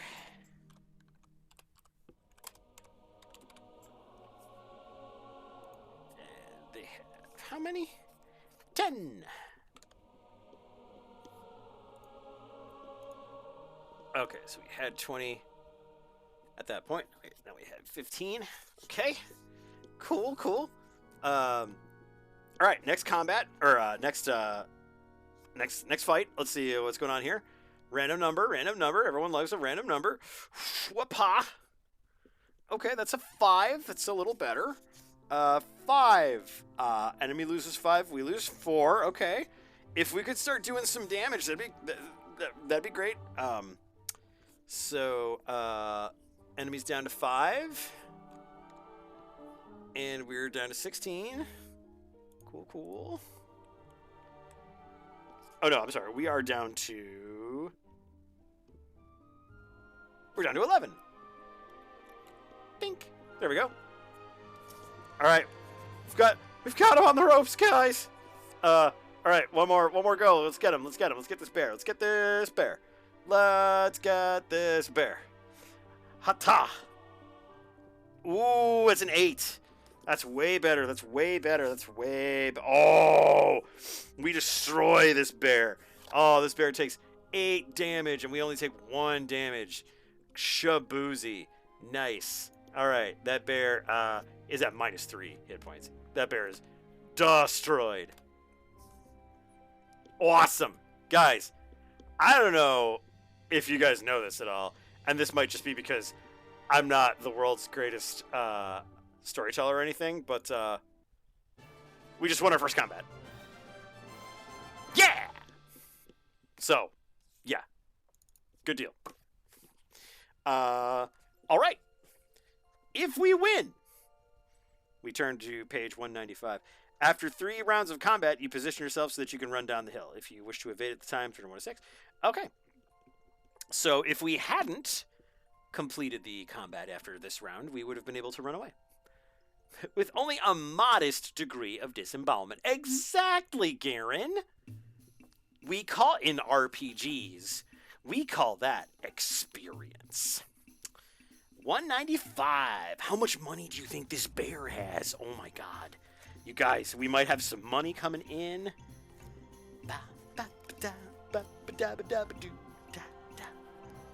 We just killed a bear with our spear and our gumption. We just killed a bear. Alright, 195. Wiping the bear's blood from your weapon, you notice the mouth of a cave hidden behind the rock from where the bear attacked you. If you wish to investigate this cave further, hell yes. Who wouldn't investigate the bear cave? Anybody? Anybody? Bear cave? I'm thinking bear cave. We got 10 hit points. You know the most important hit point? The last one. Well, yeah, it'd be cruel to force the cubs to live without a mother.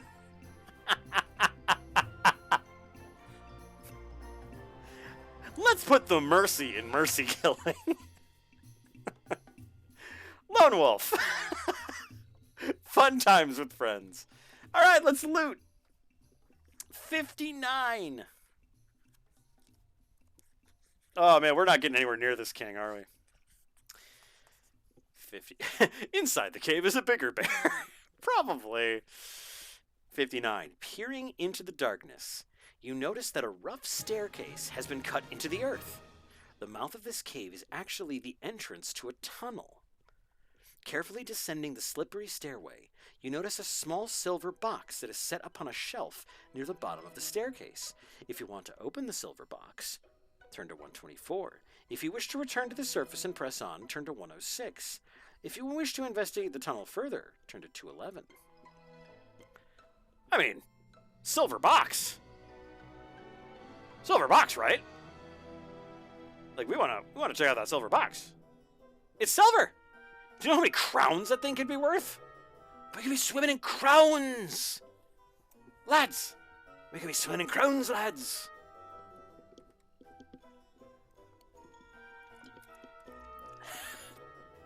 You wouldn't waste precious metals on a trap! Now you're thinking like a kobold. We wouldn't waste precious metals on a trap.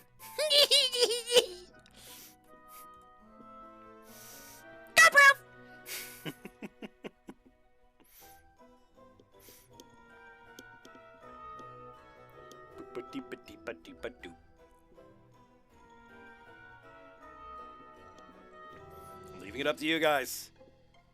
Shall we open the silver box? Shall we head back to the surface, or should we just investigate the tunnel by itself without messing with the box? Beep, ba, ba, ba, ba, ba. Yep, ba, ba, ba, bum, bum, bum, bum, ba, ba, bum, bum, bum.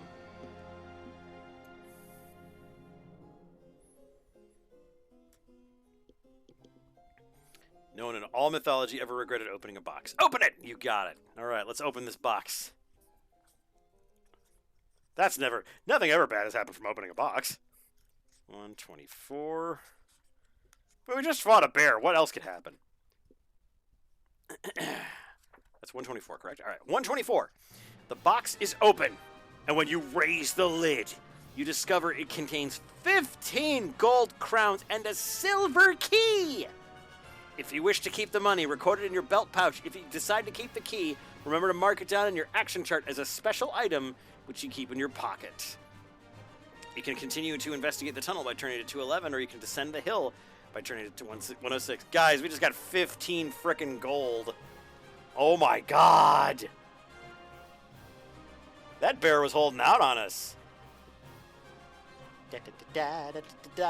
15 gold crowns. Oh man, we're running out of ye old space here. Is that a special item? Let's see, 124.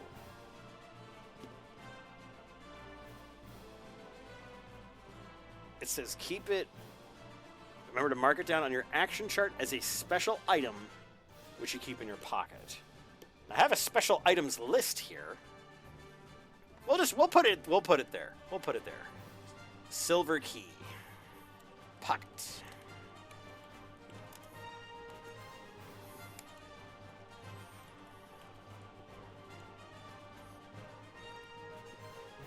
Perfect. All right, do we want to keep checking out this tunnel? Or do we want to leave and descend to the hill? Yeah, it's definitely the most money we've seen today. That's for sure. Babadoo, babadoo, babadoo, babadoo.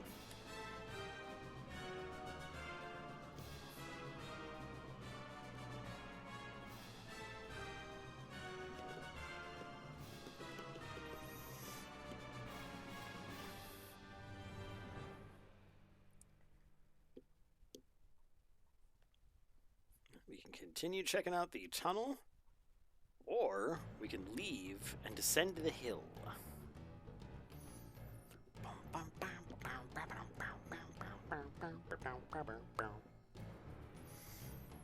Perfectly good tunnel. Yes. Let's keep checking out this tunnel. 211. Not looking at cool shit. Not looking at cool shit.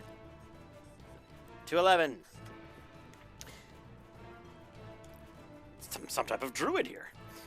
You follow the dark tunnel until you come to a large chamber.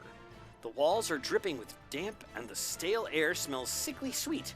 There's an oak door in the far wall, its surface badly eaten by rot and worm. If you possess the Kai discipline of Sixth Sense, turn to 244. If you wish to walk across to the door, turn to 173. If you would prefer to return to the surface and continue your journey, turn to 106. Well, we have the Sixth Sense. Let's check it out.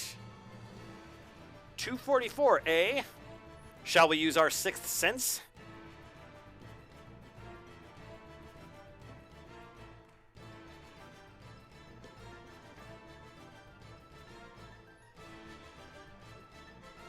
Yes, let's learn that door's intentions. Is that door going to take our daughter to prom like a proper door? Or is it going to be a rapscallion? 244. You sense that something lies beyond this rotten door, and that it is malevolent by nature. You're in very great danger. Return to the surface as quickly as you can. Turn to 93. Okay. Good, great, grand. Too late, you realize your mistake. 93. Oh shit. You turn and run for the stairs just as a large block falls with a crash behind you. The room you were in has been completely sealed off. As you escape into the daylight, you glimpse behind you the crooked figure of an old druid clad in purple robes as he raises a golden rod. A second later, a bolt of lightning explodes at your feet.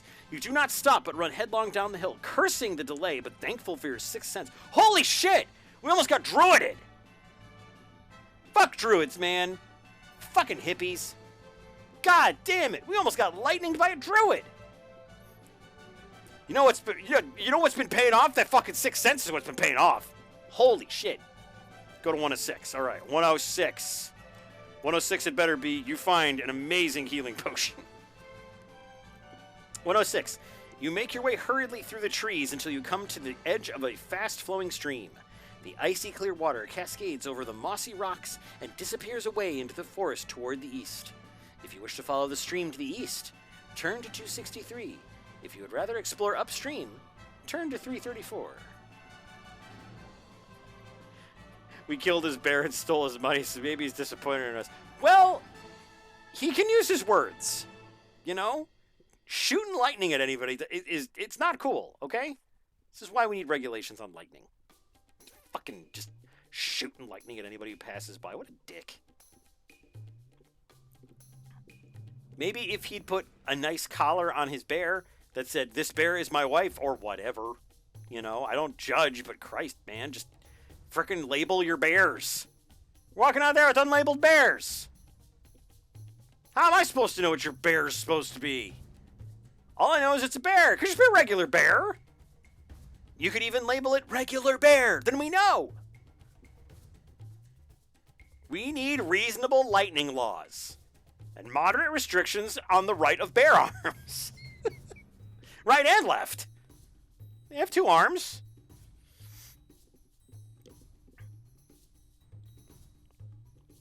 All right, shall we follow the stream?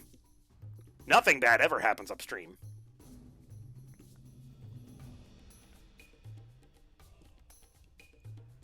I guess we can follow the stream. We can follow the flow of the stream. Or we can go against the flow of the stream, go upstream. Let's follow the flow of the stream.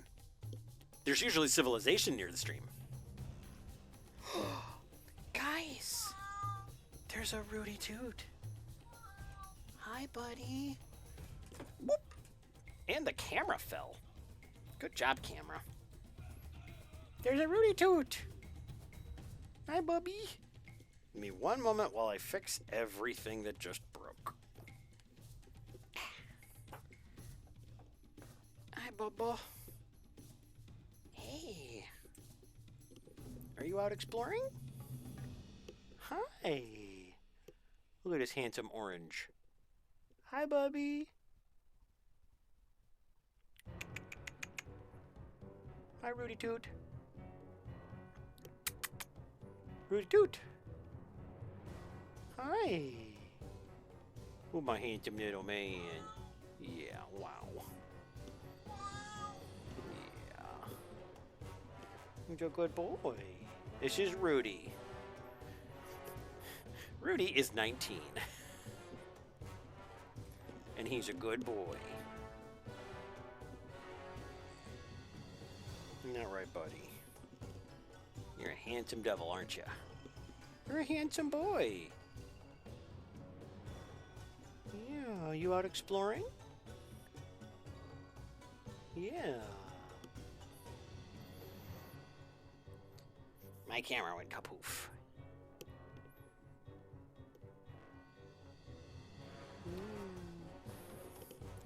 If I turn this music down, you guys might be able to hear his raspiness. He's a little raspy boy.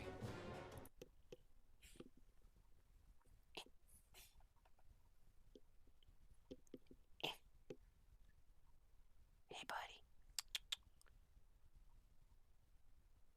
How you doing, pal? Yeah. Hi. Oh. You got a big face. You got a big face, buddy. Yeah, you do. Big old face. Yeah, you're a good boy.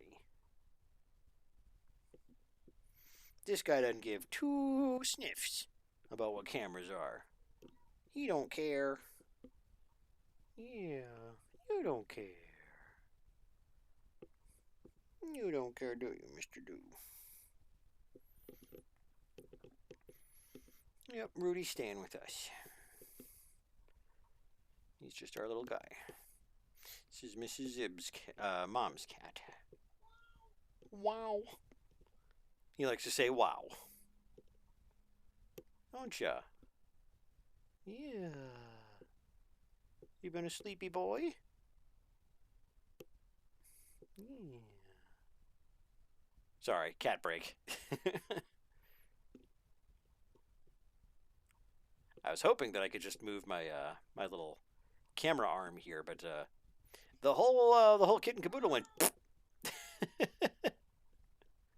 That's okay. Yeah, a little bit of a Rudy break.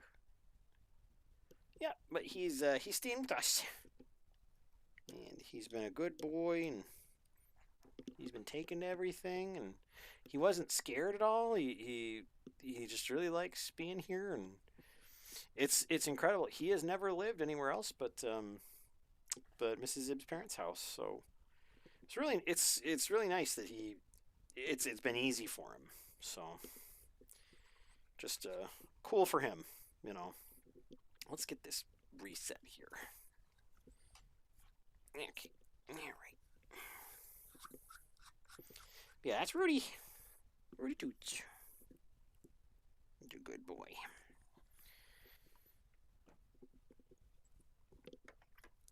Oh, trust me, this setup is so jank. Yeah, wow. Yeah, wow. Are you looking at my jank setup and going, wow? Zibb, how'd you do this? How did you manage to make this so jank? I'll tell you, Roodster. Some people are born with the ability to jank.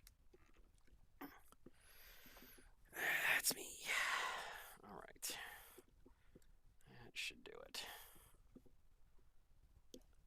Yes, the webcam that I normally have, the Roscoe and Rudy cam, is normally on this little tripod. It is instead on a janky little camera arm that I printed, and that is now suspending the camera down so I can see the book and everything. So there we are.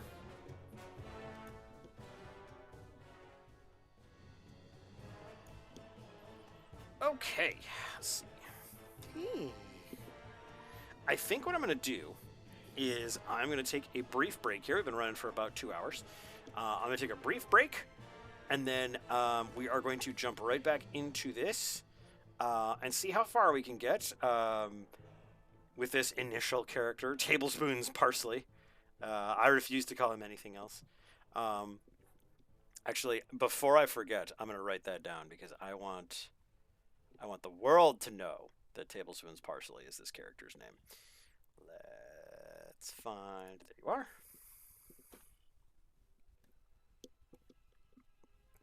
It really has been. I do definitely make it feel like 2 hours.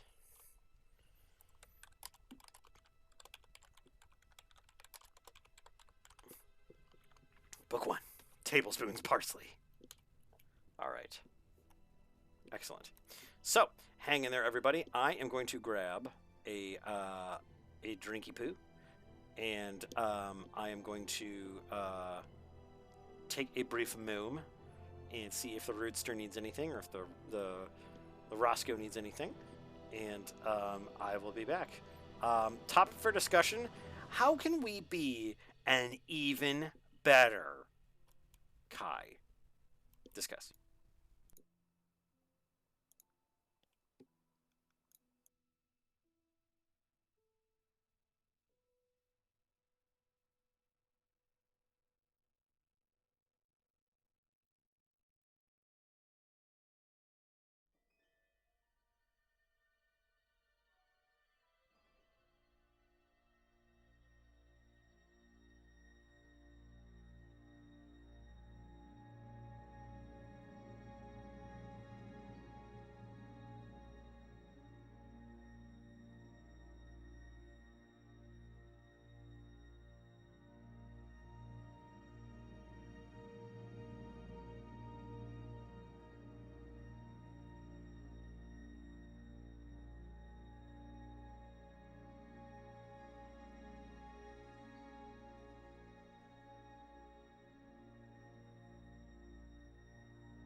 Apologies. Apologies. Music must have died. Let's see here. Stream is still going. Stream is still going. Okay, good, good, good. Let's get that music back here. Music! Back to me. There we are. That's better. I did not have it set to repeat. There's still a Rudy in here. Yeah. Hi, buddy. So if you hear the occasional wow, that's him. Hell yeah, jump scare. Yeah. Hey, buddy. Yeah. Yeah, we're lucky. Rudy went to us, and then Mrs. Zibb's dad had one more other cat, a feral cat that they rescued named Miss Kitty. And she went to another relative another perfect kind of adoption situation. Two more people that are perfect with cats in the family, and then the horses went to some more family members. So they're being treated and brushed and loved and everything. So so it's nice. I mean, all the animals kind of got the best possible outcome, which is wonderful, and we're glad to have Rudy here. He's a good boy. All he wants is people. Yeah, you're a good boy, buddy. So, yeah, I apologize if I break off every so often to kind of pet and love on him, but that's just what he wants. He's a very social cat, and he misses his mama just as much as the rest of us do, so we just try to give him as much love as we can, because he's a very good boy. Oh, make them biscuits. Oh, and you flop. And you flop. A good boy. Sorry for the jump scare, but I'm not sorry for the jump scare. Where were we? I believe we were in the middle of being epic. Right then. Let's see. Also, I hope you guys are having fun. I'm having a blast. This has been a lot of fun for me. I'm actually, let's see. There I am. I'm actually kind of considering doing this at like conventions. Like this would be super fun to do at a convention with like a room full of people, like just like like Price is Right shouting out what to do. You know? Or even because everybody's got a phone, I know that there are like apps that you can use to vote for shit. So yeah, no, that'd be super fun. So let's see. Where did we end?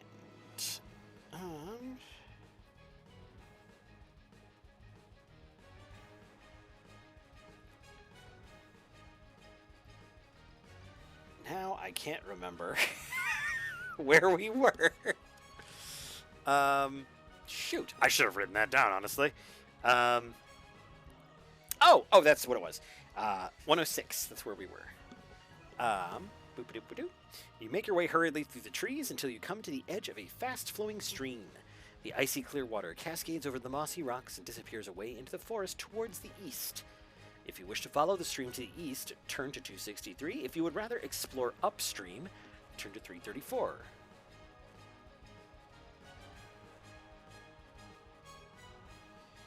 Oh, nice! That'd be fun. Hey, Greg, good to see you. Now's your chance. You've been lurking. Now's your chance. You want to go, you want to follow the stream, or you want to go upstream? What do you want to do? What do you want to do? What do you want to do? We only got 10 more HP left. And our character's name is Tablespoons Parsley. We found a helmet. We found $15 and a silver key. We are experienced with a broadsword. We don't have one. We have a woodcutting axe and a spear. Oh, actually, let's get our fucking character sheet up here. Gray's got to see our character sheet, right? All right, hang on. Hold everything. There we go. Much better. All right. Here we go. Here's our Tablespoons is a tough blah. We're experienced in hunting. We're experienced with broadsword +2. We have mind bullets. We have our sixth sense, mind over matter. We can telekinesis shit. We have a wood axe, with which for the wood chopping. We got we have a battered but still serviceable helmet, which gives us +2 endurance, which has been very helpful because we have fallen off of a ladder twice and we've been mauled by a bear. We also have a belt that miraculously was not mauled by a bear. We have our $15. We have a meal that we have not had to eat yet, but we have hunting, so we don't have to. And yeah, there's a silver key. So there's a tablespoon parsley is a tough ball. Oh, so you want us to go upstream? All right. Okay, cool. Let's go upstream with tablespoons parsley. 334. Oh, that's the furthest we've gone in the book so far. 334. Getting the dangerous pages at 334.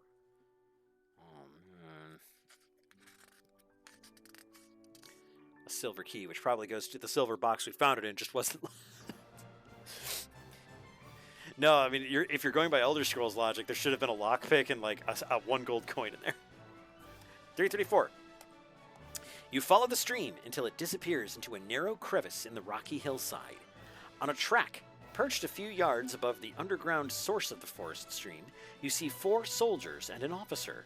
They are clad in the white uniforms of the 1st Infantry Castle of King Ulnar's Army of the North, the Cali Sparrows. Not the most dangerous sounding men. Whoa! Oh, we've got some illustrations here. If you possess and wish to use the Kai discipline of Sixth Sense, turn to 48. If you possess and wish to use the Kai discipline of Camouflage, you can take cover and wait for them to pass. We do not have Camouflage, but we do have the Sixth Sense. If you decide to approach and talk with them, turn to 162. I think our Sixth Sense would definitely be a good idea here. I don't know. If the King's Guards are here, why aren't they farting? Why aren't they farting? I mean, yeah, why aren't they farting? Here's that art.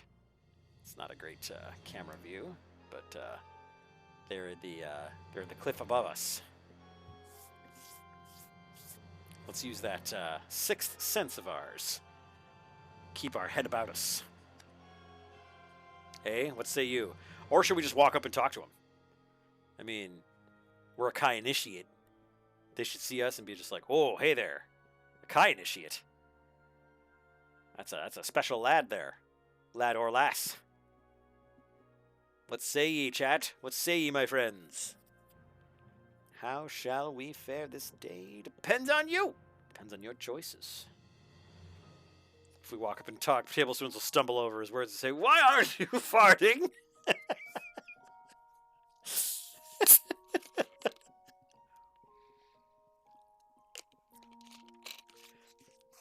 That's like when you try to say take care and good luck at the same time. You're like, "Take luck."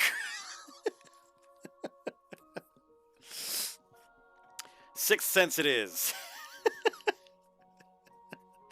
Why aren't you farting? You servants of the dark. He just reminded me of... I mentioned it in the Discord, but Mrs. Zibb and I were watching Lord of the Rings, The Return of the King on TV while we were in St. Louis, and it was the scene where Pippin was in Denethor's chambers, and Denethor says to Pippin, "Do you sing, Master Hobbit?" And I farted really loud. And Pippin goes, "A little." And, yeah, Mrs. Zibb laughed for a long time. Some half-mauled, ladder-concussed man wanders out of the woods. Why aren't you farting? Oh, it's amazing. It's excellent. I love this. 48, we said. All right, 48. Let's go to 48. Your Sixth Sense warns you that these troops are not entirely what they seem. You can detect an aura of evil about them. The more you focus on these men, the more you feel certain that they are in the service of the Dark Lords. Something disconnected from my computer, and I don't know what it was. Oh no! I'm a little worried about that. Was it? No, it's not my camera. I guess we'll find out. Do I still have internet? I do. Okay. All right. Everything seems okay for the moment. We'll just keep going. You must leave this area quickly before you are detected. When the opportunity presents itself, you slip away and hurry through the surrounding woodland, anxious to put as much distance between yourself and the men in case they should pick up on your trail. Turn to 243. Okay, we're getting out of here. We're getting out of here. Yes, not the mic. The mic seems to be working, so okay. Everyone can hear my annoying voice. Why aren't you farting? I guess that's how I'll test microphones from now on. Check one, check one. Why aren't you farting? Check one. Check one. Why aren't you farting? Check two. Why aren't you farting?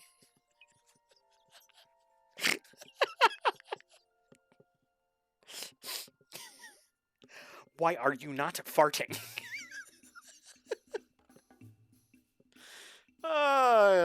God damn it. Okay. 243.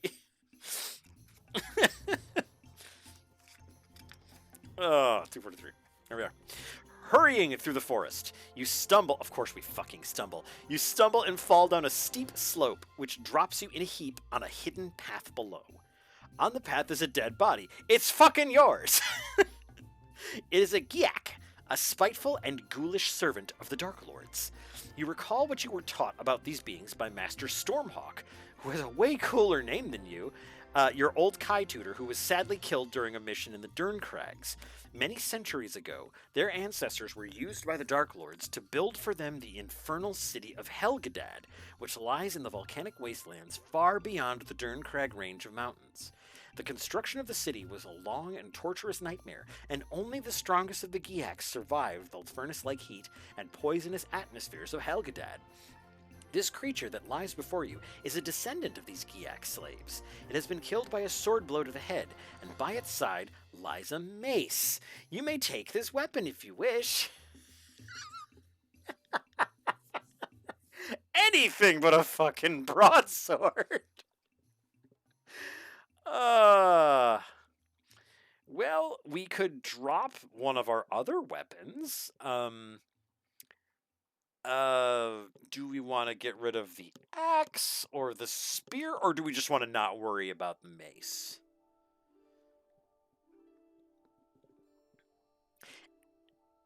Yeah. That's the thing. That's the thing. Black Fox, that's a good point, because I'm just looking at that, and it says it has been killed by a sword blow to its head, and by its side lies a mace. So, obviously, whoever was attacking it didn't have the mace. Maybe the Gyak had the mace and dropped it while it was fighting and died, or whatever. So, yeah, we'll forget the mace. We already got two weapons. We got two perfectly good weapons. Only stabbing, splashing, or chopping. Slashing. Yes. 97. All right, 97. 97. Good year. 1997, I think, was the year for Final Fantasy VII, actually.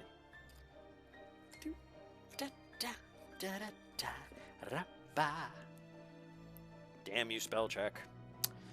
After a short while, you catch a few tantalizing glimpses of the river Unorum through the trees ahead. This major watercourse is one of the three great rivers of Summerland. A great bridge was constructed many centuries ago to span the river, and as you push on through the trees, the twin stone towers that guard the approach ramp and gateway to this bridge's monumental span come into view. In the shadow of the towers, there's an area of leveled ground. A wide plaza. Wow, this is a long one. A wide plaza paved with ancient slabs of granite worn smooth by the passage of years. This paved area is known as the Alima Mitre. Alima Mitre. It is often served as a meeting and trading place for merchants, but now is being used for much more sinister purpose. The Alima Mitre is teeming with Gyaks and Dracarim assault troops. They are mustering as reinforcements for a fierce battle that's now being waged in the center of the bridge. You judge that it would be suicidal to try and cross the Alima Mitre, for it's choked with enemies. You backtrack into the forest and make a wide detour. You soon arrive at a turnpike running parallel to the river. Patiently, you await your chance to race across the road and dive for cover among the bushes opposite it. If you had a horse, you leave it in the forest. We don't have a horse. At least I don't think so. It's not in my pocket, so I don't have it. Once you're sure that you have not been seen, you make your way down to the water's edge. Here you rest for a short while among the tall grasses which fringe the riverbank, marveling at the magnificence of the Alima Bridge. This ancient river viaduct is over 1 mile long, comprised of a series of elegant stone compression arches comprised of a series of elegant stone compression arches interrupted at regular intervals by grand towers and huge granite piers. At its center stands the Durnstone. For many centuries, this wide central pier of the Alima Bridge has been used as a marketplace. A fierce battle is now raging on the Durnstone. The clash of steel and the cries of men and beasts echo through the forest. Amidst smoke and flame, you can see the winged horse standards of the Crown Prince Pelethar. Excuse me. Oh my goodness. Somehow alerted in time to the invasion, the prince has hurriedly gathered his elite troops and ridden here from the king's citadel in Holmgard. You determine that your best hope for survival now lies with the prince and the court guard, his elite bodyguard. If they fall here, your mission has already failed. Under cover of the tall grasses, you make your way upstream to the nearest of the bridge's 2 gatehouse towers. At the base of each tower, there is an iron ladder which ascends to a loading hatch located just beneath the wide central span of the bridge road. You resolve to climb and enter the nearest tower by way of its loading hatch. From there, a flight of wooden steps ascend to the top of the bridge's gatehouse arch. Upon reaching the top of the stairs, you cross over the gatehouse arch and turn along one of the raised walkways running parallel on either side of the bridge. Using your speed and stealth, you avoid detection by the enemy troops on the bridge road below. You're able to hurry along the walkway toward the guarded entrance to the Durnstone. You stop to observe the battle that's raging in the paved plaza below. In the center of this magnificent square, Prince Pelethar's court guards are locked in mortal combat with the Dark Lord's assault troops. The enemy have superior numbers and are trying to force their way through Pelethar's line, but the prince's men are fighting like lions and holding them back. Through the smoke and turmoil of this vicious battle, you see the prince locked in combat with a large gray Gorgaz. This scaly creature towers above the other troops and wields its huge black battle axe with terrible effect. Prince Pelethar is sheathed in silver plate armor that gleams like a mirror in the sun. His white tabard is emblazoned with a winged horse, his personal emblem, and the razor-sharp blade of his broadsword is embellished with the proud symbols of Summerland and the House of Ulner. Pelethar seems to be winning his deadly duel. Oh, look at that! Cool! That's Pelethar fighting the Gorgaz. He seems to be winning his duel with the monstrous Gorgaz. Suddenly, the prince falls wounded, a black arrow in his side. If you wish to defend the wounded prince, turn to 255. If you wish to run away, turn to 306. I don't know about you guys, but either way, I think we're getting a broadsword out of this deal. We gotta save the prince, right? Yeah. Let's save the prince. 255. We got you, prince. All we need is that broadsword. And we got you. All right, let's do this. Your heart skips a beat when you see Pelethar scream and falter. Sensing victory is imminent, the Gorgaz raises its great axe and strikes a mighty blow at the prince's visored helm. One of Pelethar's court guards pushes him aside as the black blade whistles down. His swift action saves his wounded lord from being decapitated, but in so doing, he sacrifices his right hand and forearm to the blade of the axe. Hastily, you set off down a broad marble staircase leading to the piazza below in a run, and miraculously, your speed and dexterity carry you through the supporting ranks of the enemy before they realize who you really are. You hurry towards the parapet wall at the end of Pelethar's battle line, to where the enemy is only 3 ranks deep. The Giaks fighting here are oblivious to your deadly approach, and you are able to cut down their rear flank before they can react to your presence. You shout your battle cry, "For Summerland and the Kai!" and use your fallen Giak as a springboard to launch yourself in the air. The bloodied line of Pelothar's court guards hear your battle cry above the din of the fighting, and a cheer goes up when they hear you come leaping over the enemy's heads. You hit the flagstones just beyond the line of court guards and roll over to lessen the impact of your landing. Through the smoke of battle, you see the Gorgaz taking a scything sweep at the wall of court guards, now protecting a wounded prince and scattering them like leaves in a storm. The Gorgaz strides forward and raises its axe once more. Weakened by the arrow wound and powerless to fight back, Pelothar snatches up a discarded shield and raises it to protect himself. The Gorgaz utters a disdainful laugh when it sees Pelothar cowering beneath the shield. It knows that it will not save the prince from the crushing impact of its razor-sharp axe. With his bodyguard torn and scattered across the ground, only you can save Prince Pelothar now. Without a moment's hesitation, you draw your weapon and attack the mighty Gorgaz. The creature that you now face is one of a race of cold-blooded reptilian creatures that dwelled deep in the treacherous Mackenmire swamp. Their favorite food is human flesh. The Dark Lords have employed this murderous beast to lead their assault on the Alima Bridge, and for two reasons. Not only is it fearless and formidable in close combat, but it also exudes a scent which sends Giaks into a state of battle frenzy. Under the influence of this odorless musk, they will fight without fatigue or any regard for their own safety.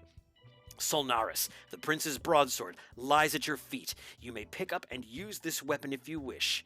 This exceptionally crafted broadsword, a gift from the Magician's Guild to the House of Ulnar, will add +2 to your combat skill when used in combat, or +4 points if you possess the Kai discipline of weapon skill with broadsword, or sword, given its surprising lightness. The Gorgaz is about to strike at you. You must fight him to the death. Oh, this creature is immune to Mind Blast. Damn it! Holy shit. Okay. We got this. So, not only do we have a free broadsword, this broadsword gives us +4 because it's so good, which gives us a combat skill of 16, and unfortunately we can't use Mind Blast because this thing's immune to it. Okay. So the Gorgaz, we got it. Okay, we're good. All right, let's get this set up here. Gorgaz, guys, we're fighting a Gorgaz. Section number 255. Let it not be said that Tablespoon's parsley did not defend the prince in his time of need. Let's see what our combat ratio is. So our combat skill is 15. I cannot do math. 15. And his combat skill is 20. Fuck. Okay. So the combat ratio is going to be -5. So not looking forward to this. Okay, so -5. Okay, so this is our column here. The visuals in your head for Tablespoon's parsley is it the style of Dirk the Daring Dragon Slayer? You're not entirely wrong. Gangly ass Tablespoon's parsley. All right, our first round of combat against the Gorgaz. Let's get this guy. All right, so our combat ratio is -5. One thing to keep in mind on this table here. So it's hard to see on the camera, and I apologize for that. But excuse me. So there's different things in here. E means enemy. PC means player character. There's also a letter K in here. The numbers are obviously damage. So whoever the numbers here indicate how much damage whichever character takes. So like for example, if I rolled a 1 here on the -8, -7 here, the enemy takes no damage and I take 8 damage. That sucks. If the ratio is even worse, there's a K. That means the character is instantly killed. So if we fight something that's way above our pay grade, we will probably die instantly on a bad roll. So, tablespoons parsley is going for it. So, we're at a -5. We could really, really, really use like a 9 or a 0. We could really use a 9 or a 0. Really, really use a 9 or a 0. So let's see what we got here. 9 or 0. 9 or 0. And the Gorgaz has 30 hit points. So let's see what we do. 9 or 0. Let's see here. If we got 4 zeros in a row, we could potentially win this. So here's hoping. So here's that first 0. That's a 1. That's a 1. Okay. That's a 1. So the enemy takes no damage, and we take 6. Okay. All right. Okay. So we're down to 4. Okay. Got it. All right. Okay. Second round. All right. Let's hit that Gorgaz with a 0. That's an 8. 8's pretty great. 8's pretty great. Let's see what we get with an 8. We take 2 damage, and it takes 7. Okay. All right. I forgot to put in the ratio there. -5. Okay. The Gorgaz has 30 normally, and it just took 7, so it's down to 23. All right. Great. Everyone who's ever bled has eventually stopped bleeding. You're not wrong. Okay. Third round of combat. Let's. Here comes the 9s and 0s. 9s and 0s. All 9s and 0s from here on out. Hoot!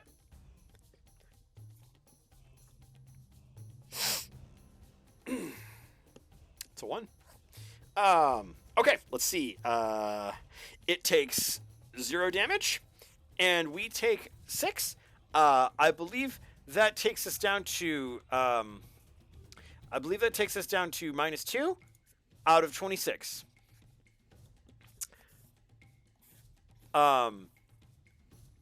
Garen is correct. We stopped bleeding.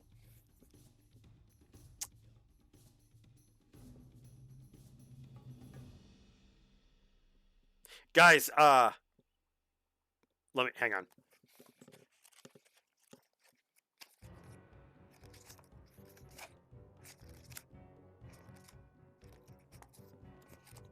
Yeah, we're dead.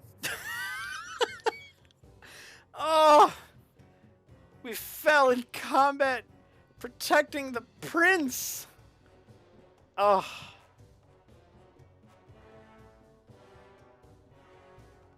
Nope. Hang on. This won't do. This won't do. This song just will not do. This song will not do. Hang on. Nope. Not this one. Come on. Where'd you go? Oh, come on now.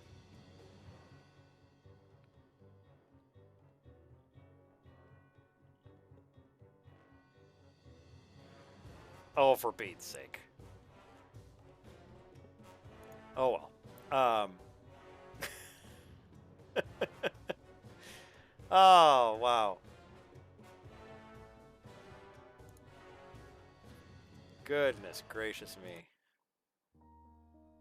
Oh, that was a heck of a fight there. Oh wait, was that it? Oh, there it is. Yep. Parsley tablespoons. What can be said? What can be said about parsley tablespoons? The last survivor of the Kai.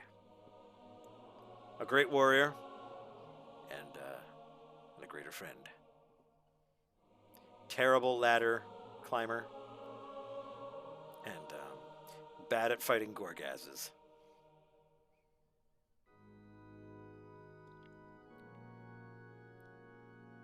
He killed a bear once.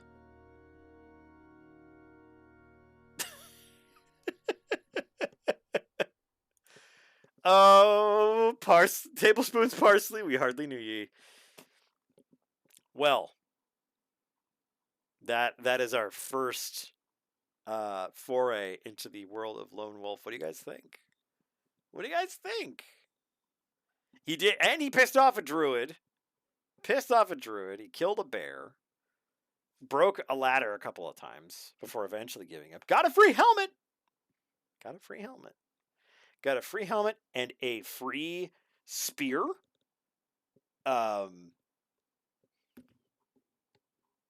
You know, lucky as all get out. I have to say, when it comes to finding stuff, not lucky when it comes to combat.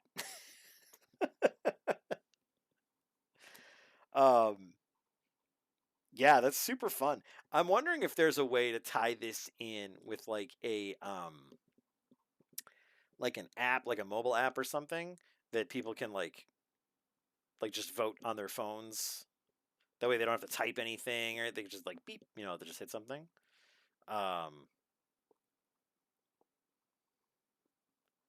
Yeah, no, I really liked that. That was a good time.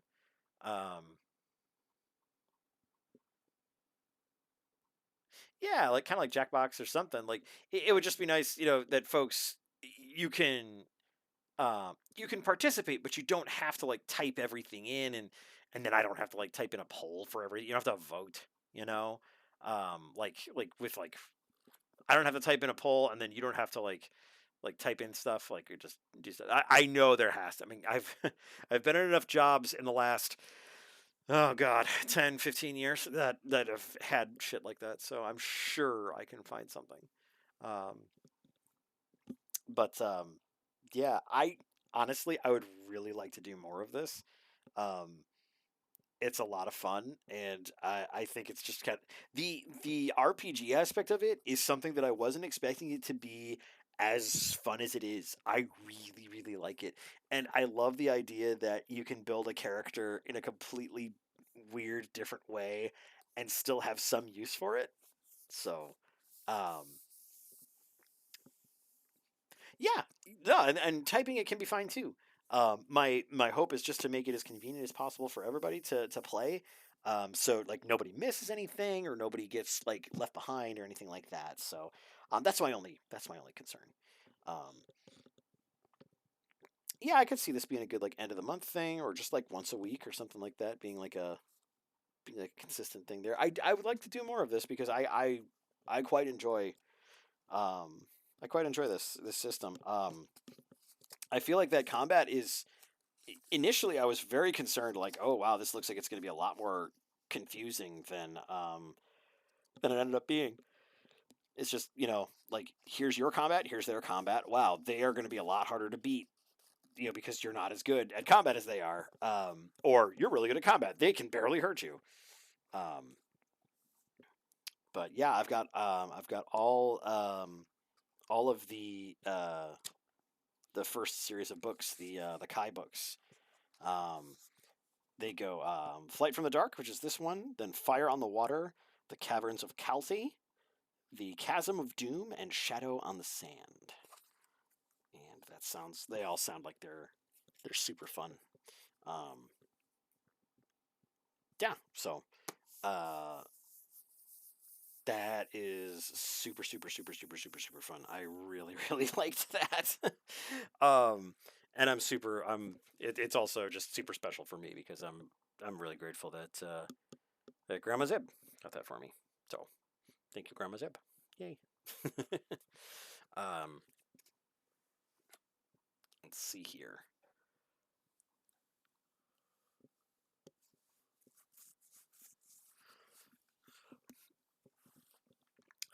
Will we have to start over at Lone Wolf if we die at any of them? Well, we'll have to start at the beginning of the book for this one at least.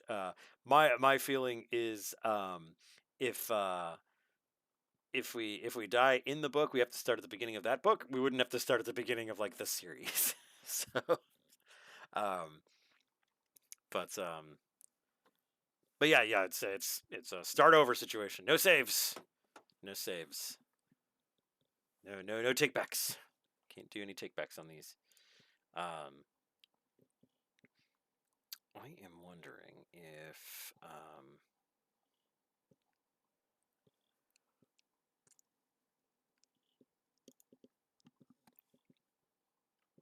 oh my goodness.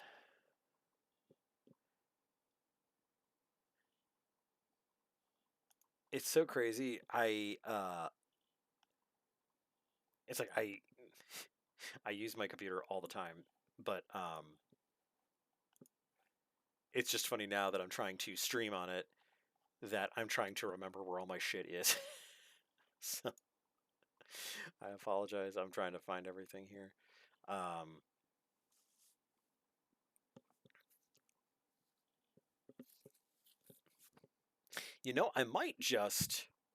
I might just call that a successful stream. Um, do I have all the books? Yes, I have all of the Kai books. Grandma Zibb got me the whole set.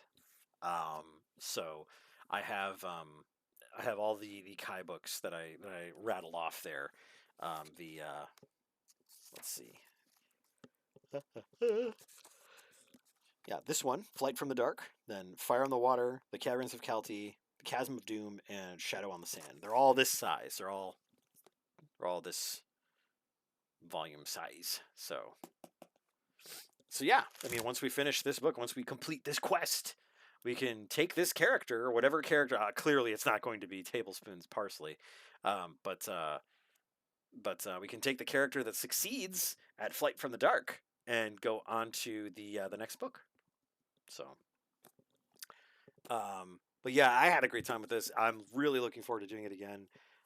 It might even be one of those things where it's like I just don't know what to do, or I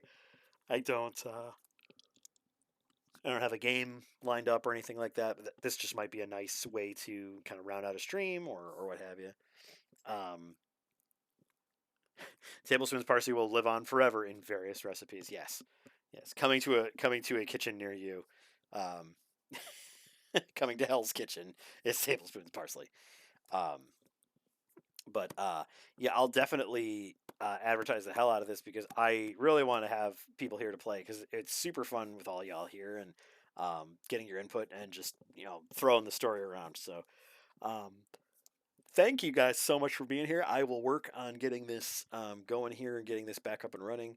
Um, I will. I should be able to stream tomorrow because my plans otherwise fell through, so that's good. And yeah, should be able to stream as normal. I'm gonna do everything I can to kind of get things back up to where they were. We'll see how well that works. Um, but um, but yeah, we'll see. I will let you guys know ahead of time if things kind of fall apart. But I'm gonna spend some time. I have to spend some time with the Roscoe because I have not. I played with him today, but I have not hung out with him much. He hasn't had much pack time with me today. So Mr. Rudy Toots is with me right now. So but yeah, I hope you guys all have a great evening, and I will be around if you have any questions or if you need anything. Drop me a line on the Discord. But yeah, here's looking for some more Lone Wolf, and thanks for being here, guys. We'll catch you on the next one. Later.